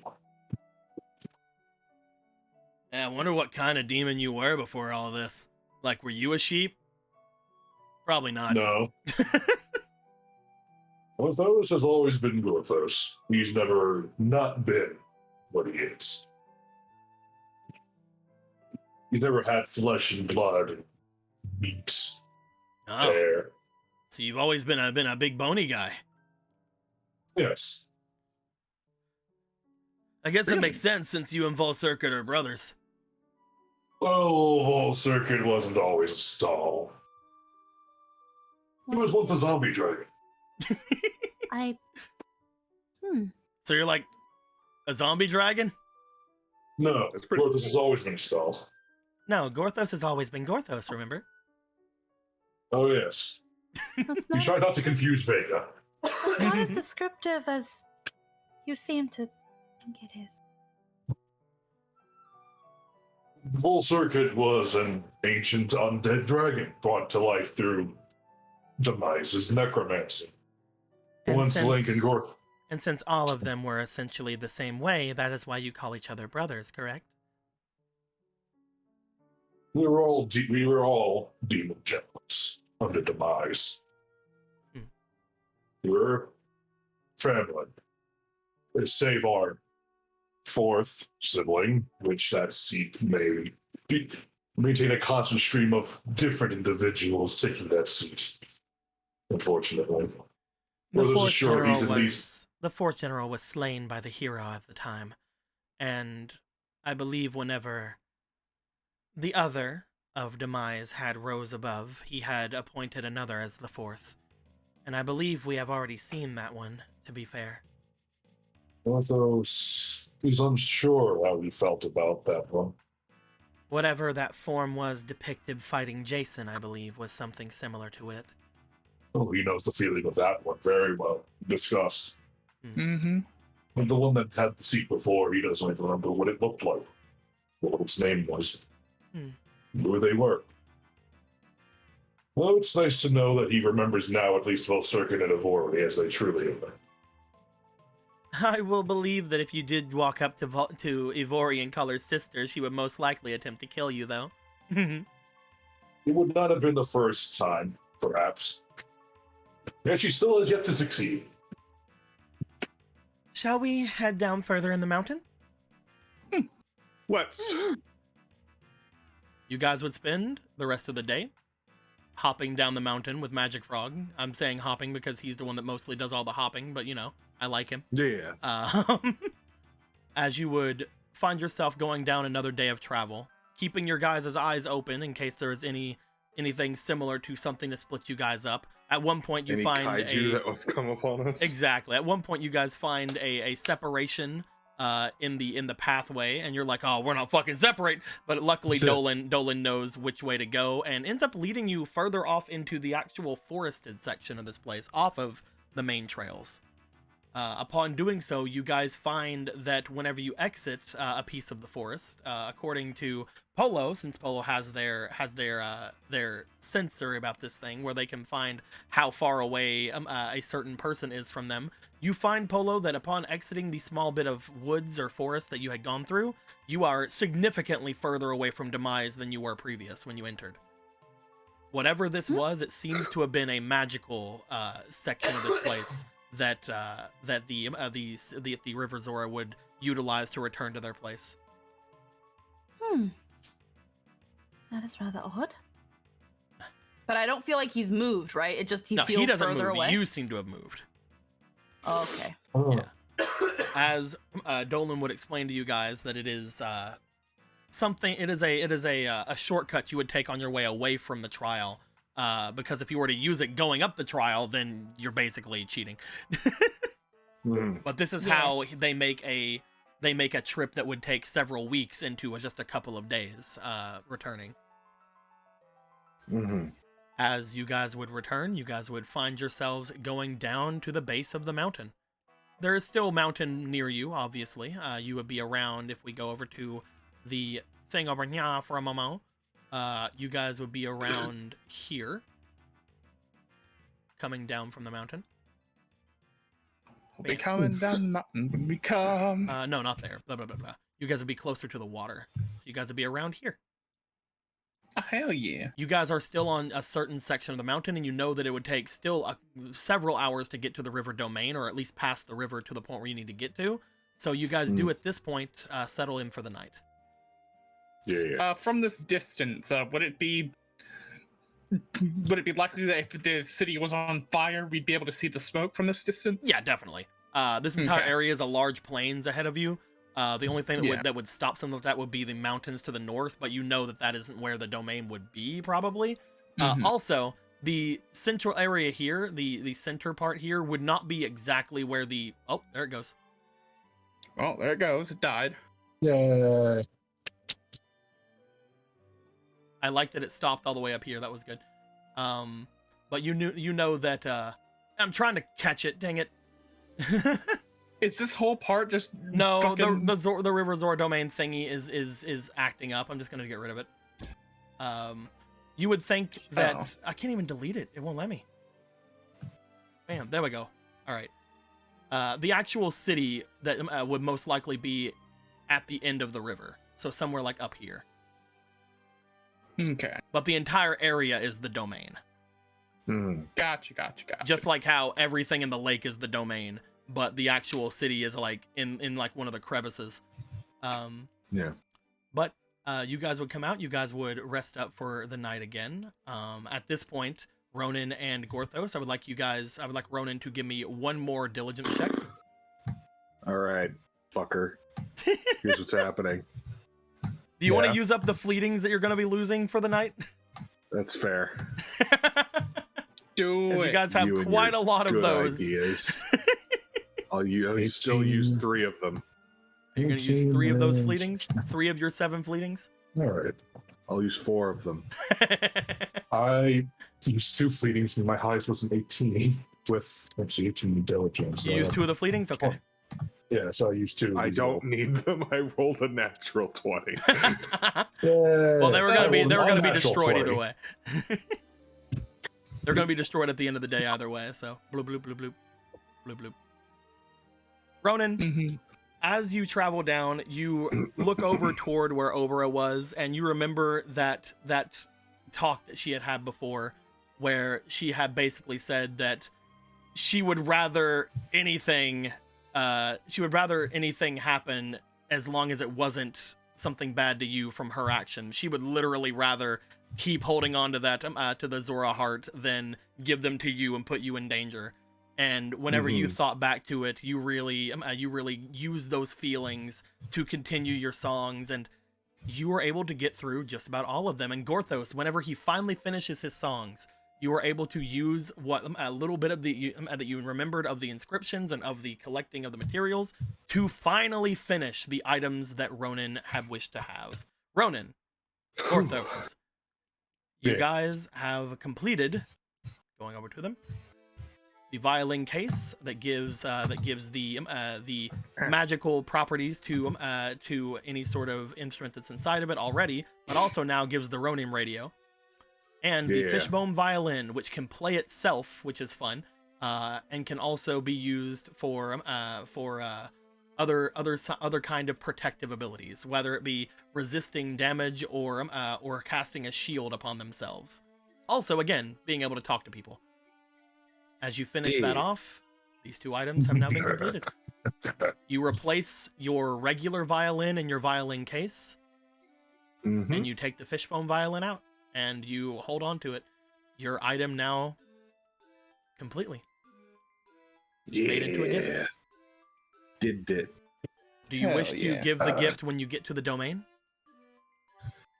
I mean, people are probably going to sleep at this point, so I'll wait for it. Congratulations, Ronan. But if Gorthos could see them again for just a minute. No, it's perfect. I love it. It's great. So, do you want to tell them, Anthony, what we kind of figured out now? Gorthos is a perfectionist. He's never satisfied with anything he makes. I've already kind of headcanoned it to what I wanted it to be all going throughout the campaign, and it's worked out very well. But now we've finally confirmed it. Gorthos's vice is perfectionism in his own work. Nothing he's ever made has ever been good. Even he looks at the diamond spear, right? The most sacred artifact the Zora have loved for thousands of years. He's like, this is a piece of shit. I can make it better. It's only ever happened to things that he's made himself. Other than that, anytime he's seen like anything that his riders would have had or any of the other artifacts, like, oh, that's amazing. That's my friend's fucking hammer or whatever. That's the best weapon ever. Hell yeah. Like anything he's made himself, he's like, it's never been good enough. Look at this fucking patchwork shit that she made. It's perfect, and I don't want it to be. It doesn't need any improvements. I think that's called an Thank you very inferiority much, complex, Gorthos. Gorthos. No That- way. That's silly. So we can just see it again for just a minute. No, I thank you very much, Gorthos, but I think it's perfect as it is. So, during this rest, I guess, do we already know what purple and blue potions do? When it comes to purple potions, you know that they are potions that seem to invigorate you in different ways. At this point, I believe, if I were to look, that they can basically be used as any other potion, as any other basic potion. You can use them as a health potion, as a red potion, as a green potion, as a yellow potion, or as a blue potion.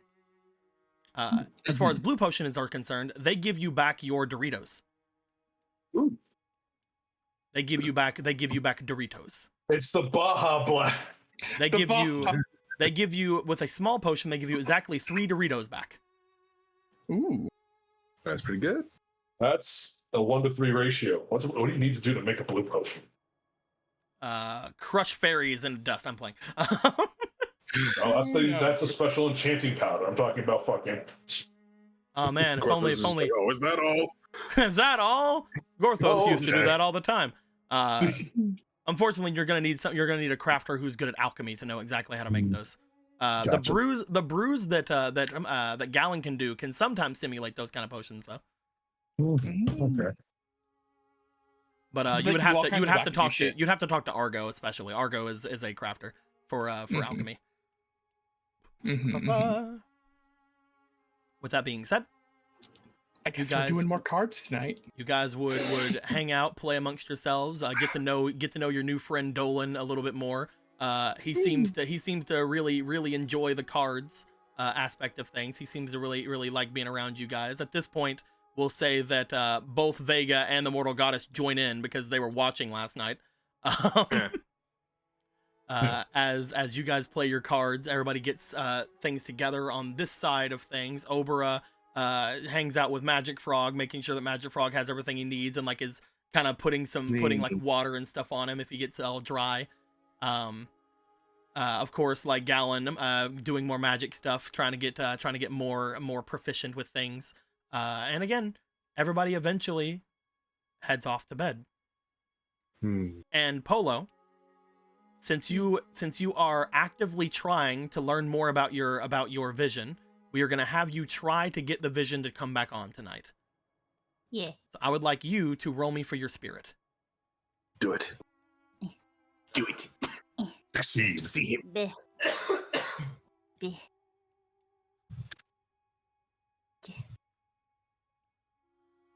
Go. on. Go. Oh. Yo, these numbers don't want to happen. These numbers are like, no, I don't wanna. These ain't doing numbers. Fuck's sake. No, I'm gonna fuck you. I I'm wanna gonna throw know. in the last fleeting that you guys would have had for the day, because that one would Okay. just be disappearing if we didn't. Yeah. Fuck it. Here, have this reroll. You can do Go. that. I Yep. use that? Yep, you can do that. Come on. Big money. I want to fucking kill myself. Can I put in just one more of this? I will allow it. That's the last Okay, one, no, though. the last one, because Come I on. want to Holy fucking fuck. die. What the shit? What the What the fuck? shit? Squeaky, Here, have this. Squeaky, I think you need to. Squeaky, I think you need to get rid of this dice. I think you need to put it off in the penis it zone was over there. doing so well Here. for so long. Here, roll with this die right now. Squeaky. Do it. Squeaky, you need My to. old Ronin die need a cellmate. Yeah, What the I think fuck? that's true. I think the old Ronin die needs a cellmate. Here, one more reroll. Use Gorthos. Here, take that away. Take that one away. Someone take it away. I don't even want to touch it. Here, Yeah, put it in there. I don't want to fucking touch that. Holy fuck! It has like rolled only 117. I used to nat 20 on that dice so What the much. fuck? No. Another set. Squeaky, I think it's you today. I don't know. I think it's me. I think it senses my man. I'm not happy today vibes. Squeaky, I'm gonna Roll give you that a one. new dice. I'm gonna give you a this one, and it's gonna be brown for a bit. I wasn't gonna have you roll it again, but go ahead anyway. I know that we deleted I my die. was just gonna do a test roll. Yeah, do that but- test roll. Let's see what's going down. Go. This one's Ah! okay. it'll work for now. We'll hold on to that one for a bit. So your highest was a 10 plus 3. Fuck. Did Plus you want to use demony that stuff. auto success? That was mine. I wanted to give it to him. That's what I was saying. that Did you wasn't- want to use it? No. Save your auto success. It's bullshit. Squeaky? Polo, you would have a very similar experience with your dream there. You would have basically the same look from this man as he would pick you up and he would toss whoever it is off into the area. You would hear the ripping sound of something getting ripped off of them. You would hear the calling out of something off to the side. You would hear that, now that you know the name of this person, you would hear their name. You would hear the name like kind of clearly, but you still wouldn't hear who it was from, who had actually said it. But you were correct in saying that it was their name, whoever was calling it out to them. Anything about like the surroundings? As we can say, as you're looking around, as you were trying to be as lucid as you were in this dream, unfortunately, with all those rolls, you were not able to gather much more information. I will have one roll from this thing, not assisted by anything. Not assisted by anything. I need you to roll this dice. I'm being as nice as I'm allowing myself. 19! Yes, finally! As you would look around your surroundings, trying to be as lucid as you possibly can, trying to see if you could see anything else that could give you any sort of information, you do find, as you look off, as you're being tossed into whatever this flame is, whether it be lava or flames or whatever, you would be able to look down the mountain. You find that you are looking down onto a large open area that seems to be a large village down below you, seemingly created entirely out of huts and wood. You seem to be, from your own thoughts of what you know about the domain, you seem to be over top of the river domain. Okay. And whatever this flame or whatever's beside of you, it seems to be very close to it, but it is not. You are still technically up in the mountains at this point. So from your appropriations, you're probably somewhere to the little bit of the north of the domain, or at least around it, from what you can see. Yeah. Probably like either something like that. So- one of those areas. Does the mountains go around it like a U shape? Does it just taper off this way? As I What do you mentioned, think? the domain is probably somewhere at the end of this river right here. I'd just be the mountain range. That's outside of Hyrule. Who cares? Okay then. Doesn't exist. I just wanted to know if it was like a U shape of mountains or not. Yes, but okay. there actually is. This is like a large blah inside of Okay, this. cool. Yeah. Good. It's nice to know our surroundings. Yeah. Also, all those mountains are outside of Hyrule, though, so who cares? I actually don't think I'll get over those fucking dice rolls, I'm gonna be honest. That was crazy. Unbelievable. But yes, you now have figured out kind of where that vision is taking place. All you gotta do is avoid being above the domain. Who cares about being up there? Yeah. One thing that does kind of bring to you, though, Polo, you thought that he was on the other side of the mountain and the Gorons were chasing after him, but he seems to be on this side. Yeah. So he Very seems odd. to be close to the domain, like he's also heading for it. He's either in the mountains or he's something else. Who knows at this point. Fuck, a dog needs to go outside. No. As you wake up once again after being tossed into the fire, you find that you are closer to actual dawn this time, to the actual everybody waking up at this point, but you don't get much more information. There is still a whiny little Orion on you, like looking at you, trying to see if you're all right. Pet. I'm fine. Let's finish up that last bird now, should we?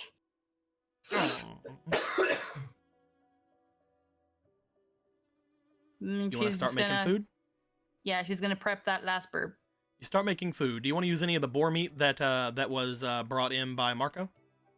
Yeah, we can use some of it since last time we had 2 burbs and this is just 1 burb. Okay, so we'll use 1 burb and 1 boar meat. Mm-hmm. 2. to make some kind of morning shish kebabs. I like that idea. As you guys would awaken, Polo making more food for you guys yet again, with a similar expression as they had the day before on their face. But you guys would see that as each of you would wake up, there is food ready for you. Oh. Thank you, Polo. Did you... Oh, go ahead. You first. No, I was gonna ask you. I think we were gonna probably talk about the same thing. I was gonna ask you if you'd seen anything new. Yes, in fact. It Oh, seems yeah? more or less that my theory is correct. But I can't discern the source of the voice calling his name. But I was able to discern, to some extent, the location. And it seems to be one of the upcoming mountains that have a good view of the domain. You can see it rather clearly from up top. It just becomes a matter of which direction, considering there are mountains everywhere. But that tells me potentially that either he is coming from the domain or that he is not that far behind us. This was happening over the domain, which means it's most likely going to happen whether we leave or not.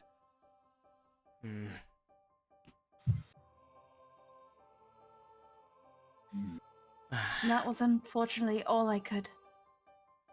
Only additional information I could get. No, thank you, Polo. It's a lot more information than we had before, and I can make sure that my mother knows now, and perhaps she can figure out more things to do.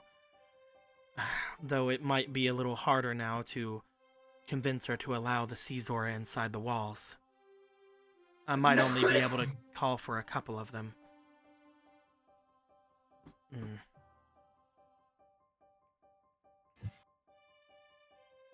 If he shows his face in that village, we'll take care of him.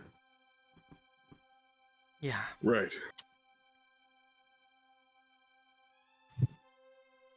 Vega goes over and grabs one of the things and sits down. As he does, he puts a hand out and kind of pats Polo. There's a slight lean on. We're gonna be good, all right? You're showing us all this. That means we can prepare for it. Yeah, I know it's... I know what the bastard absolutely looks nothing. like now. Don't you worry.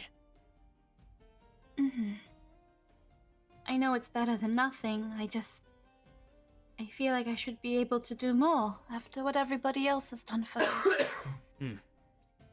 God damn it, alright, you keep coughing! No. Just this freaking... Got you okay? It's a kennel cough, boy? Tristan's recovering from sickies. Yeah, it's fine. I don't mind the boy back there at all. Yeah, I've been pretty good catching the coughs just before, but like it's still like they come in. And I'm sorry. Don't worry at all, Squeaky. I'm perfectly. Yeah. It's understandable for people to be sick. I'm not gonna get on Tristan for it. Yeah, I know. As Vega eats his food and kind of holds Polo near, it's just like, we got this. Yeah, it's great. You guys look over as you guys are very close to the main river as the sun seems to be peeking over the mountains off to the east. You guys see off in the distance, way off into the south, it almost looks as if the sun is coming from the southeast, which is, again, you guys would know way down in the southeast is the actual Sun Temple, so that's kind of weird, but maybe whatever. But it does seem to, at that point, bathe over the area in front of you. Let's get in there and stop this guy, then. Let's get moving. When it came to the coin that Marco was given, was he explained how it worked? The demon coin? Yeah. You were told that whenever you are able to find what you're looking for, to use it. However, it was not told to you how to use it. You know that apparently different pieces of it seem to light up whenever they were calling out to people, but that's mostly probably for figuring out who is calling more than like any kind of thing there. So maybe you could still contact Vol Circuit without it. Who knows? Because I was thinking of contacting, the person that's gone to scout out the Gorons and inform them that, hey, the Zora King isn't over there. They're chasing something else. You definitely can. Would you like to attempt it? Would you like to attempt to use the item? I'd like to attempt to use the item, specifically thinking of the lady. Yeah. You specifically try to think of the one who's heading off in that direction. Roll me for your magic. Yeah. Since it's daytime. Yep, you would have new fleetings. What the fuck are they chasing if it's not him? That's exactly my thoughts. Right. Who fucking knows, man? What could piss them off if he's the one that broke it? To war! Well, as they said, that person who broke would be the enemy, not their species. The Gorons are going to war! unless they changed their fucking policy in the last 1,000 or so years. Grab those. And then my magic, you said? Yep. You have a fleeting as well? Oh, thank you guys. Thank you so much. So roll me 4 times. I'm so tempted to use the glassy magic powder, but I don't think it works in this game. No, not at all. All right, first up. I eat the powder 18. first. First one's 18, so that's pretty good. Oh, yeah. At the 1. Third roll is another 1. And the final roll, can it be higher than 18? I think today's just a bad dice day. Okay, so I've been rolling pretty good. Except for you. 19. That is 19 altogether? As you use the coin, you do find that you are filled with an immense sense of almost loneliness for a moment, as the area around you seems to darken and the conversations of your friends seem to lessen in front of you. What do you need? I wanted to inform Astaroth that the Gorons can't be chasing after the Zora King. He's over near the river domain on the other side of the mountain. The coins you have directly contact between yourself and me. But if there is a problem, I suppose I could let Astaroth know. What did you say again? Our original thought was that the Gorons were after the Zora King, who destroyed the statue, right? And they are not? They are not chasing him. Physically impossible. He went to the other side of the mountain, to the river domain. The other side? So whoever they're chasing, either they've been tricked into chasing someone else who broke the statue, or there's something else going on. I have no time for this. My own domain back in the western mountains are being assailed. By who? I do not know, but I cannot turn back now. There is luckily no one there. However, if my own castle is being defiled without me being there, I plan to eat whoever is responsible for it. Gorthos is with you, is he not? He is, yes. Let my brother know that I will figure this out, but I leave the eastern Death Mountains to him, as it is supposed to be his either way.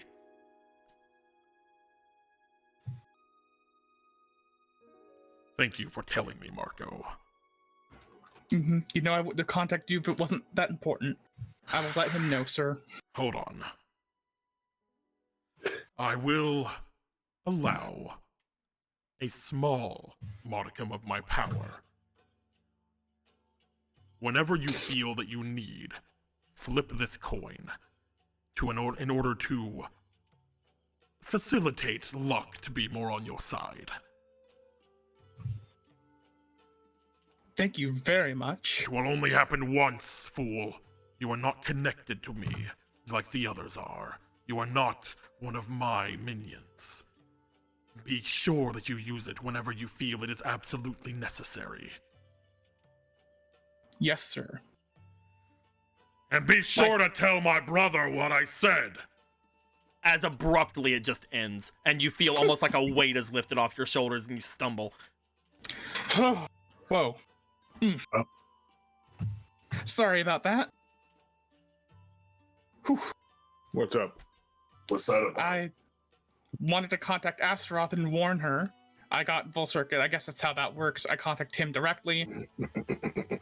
He apparently his domain's also being attacked at the moment, and he leaves the Eastern Mountains, which are supposed to be yours, Garthos, to you.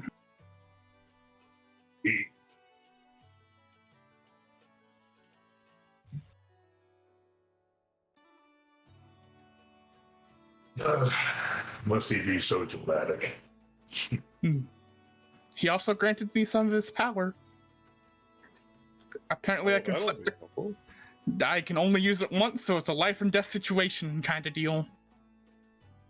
That's good. So Okay. someone has the audacity to attack Volcircuit's domain. While he was gone, no less. Has to be one of the other demons who knew that they were gone. There's apparently nobody else there, but he says he is definitely going to eat whoever is doing it. The only ones who knew that Volcircuit was going to be over at the summit was those of us who were on the list, meaning it was most likely one of the demons who disagree with him. Rose hopes his brother does not let his overconfidence cloud his better judgment. To give up Death Mountain so easily. There are a few demons who can match the power of Volcircuit, from what I know. But it is still probably good to check in on him every now and then. Individually, you are correct. Demons have a funny habit of banding together when it's a juicier target. Even if people don't remember how difficult that is, an army of demons is several times more effective than an army of Hylians. The only thing that protects Castle Hyrule is the fact that it is on holy ground. Looks over toward the mortal goddess as she kind of gives a bit of a shrug. There's not really much I can do about that, unfortunately. Does make Gorthos itch slightly. We are just Well, outside maybe- of the domain. Shall we make our way forward? Gorthos Yep. will be at two places at once. I will warn you, Ronan, that once we get inside our domain, you may be immediately, noticed. So be sure to make yourself as least threatening as possible, I believe. If anything, it might be imperative that you take off your armor. He will not. Sorry. I mean, if it helps me seem less threatening, I'm happy to do whatever I have to. Ronan, you don't have to do Me. anything. Roman does not need to destroy it. I If was just anything- meaning that for our guards who are along the rivers, it would be less imposing for someone to make their way there without showing any sign of force. And Well, right should now, always the Caesora are a particular problem amongst our two peoples. It would help things if Gorthos walks up to the guards proclaiming himself Lord of Death Mountain. I do Seeing how not he's just know if that would be. reincarnated. I do not know if that would be incredibly taken well, but I believe that either way, we are going to be somewhat brought into difficulties. Again, I was not meaning anything by it. We can just go normally. I just felt it would be easier. It's my bad. He looks to Obra and then back to Dolan. Over is yeah, all let's puffy just- faced at you. He will. If you think that it'll be fine the way it is, then we can do it the I way will it not is. put you out of anything. You have nothing to hide. You are the nicest person I know. Aww. Shut up. Well, he just like turns himself there. Isn't that cute? Even if we have to deal with them, if we have to knock them out, we will. He just walks away. We have to knock out every one of my people's guards, we will. I'll try not to. Gorthos thinks that's a keeper. Yeah. He's just over here sweating extremely nervously. He just like looks to his new iron spear. Must my first task be to fight my own kind? I must if we can accept do that in the anything name about of, it. I must accept that in the name of the spear I now hold. Let us proceed as non-violently as possible. Since it is your new spear, you should probably name it. Right. He looks over toward Gorthos, over toward everybody, as he looks to his spear. I believe we can call this the strength of the mountain. Ooh, nice. Strength of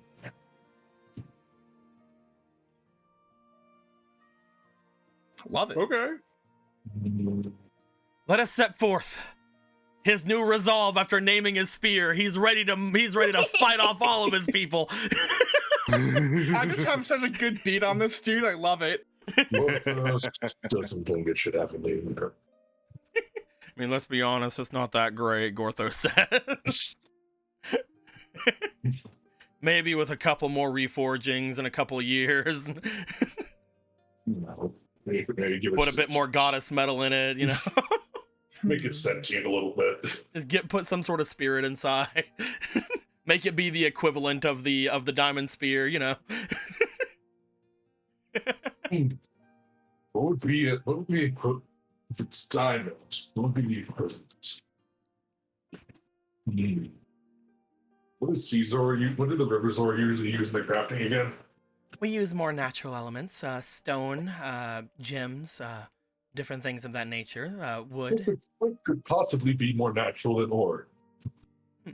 Well, refined ores are different, but we do use natural ores in a lot of our set pieces. We just tend to stay away from silver since that has to have a particularly strong effect on magic in our area.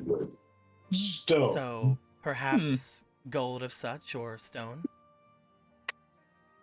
Which metal did you use for that again? Oh, that decursed iron that you gave. Oh. Well, that Vega gave, and then you decursed and gave to it. From what you do know, Gorthos, whenever you were looking after the sword that Jason had before they were able to get their master sword back, they were utilizing a golden sword, which, according to Jason, seemed to make their magical talents much better. Oh, Whereas the silver seems to be something that completely destroys magic, gold seems to be something that amplifies magic. And this isn't goddess metal gold, this is regular gold. Gorthos has an idea.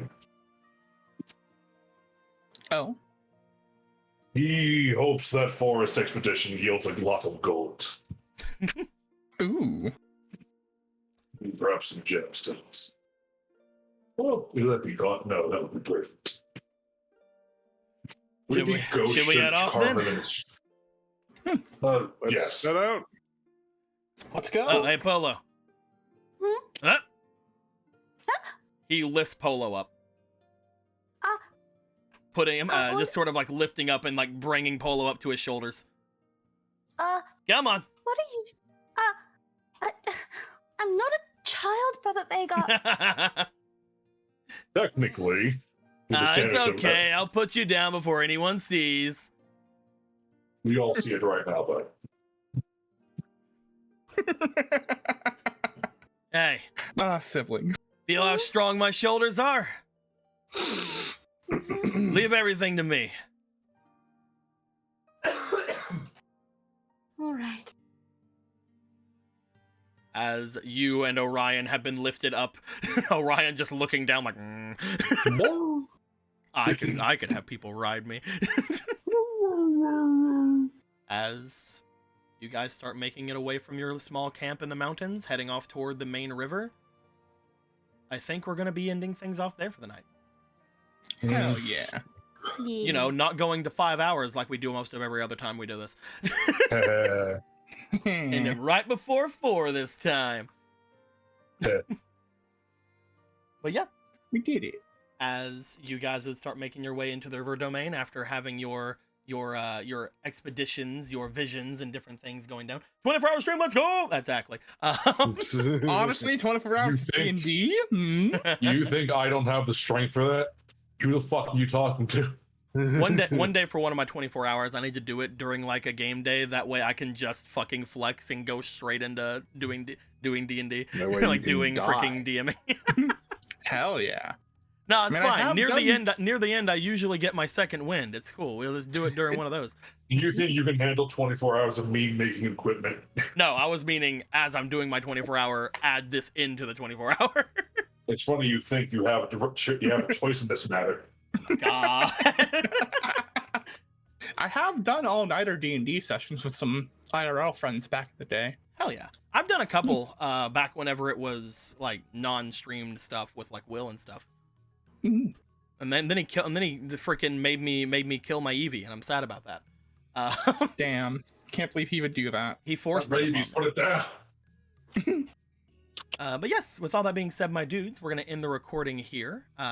Next time we will come into the actual river domain. We'll see exactly what's gonna happen down there. We'll have another trip, hopefully back to Hyrule to check out anything that needs to be grabbed from there. Any sort of things that have been pushed into that spectrum of things. Maybe outfits, maybe other things, maybe just getting some of the people going in there.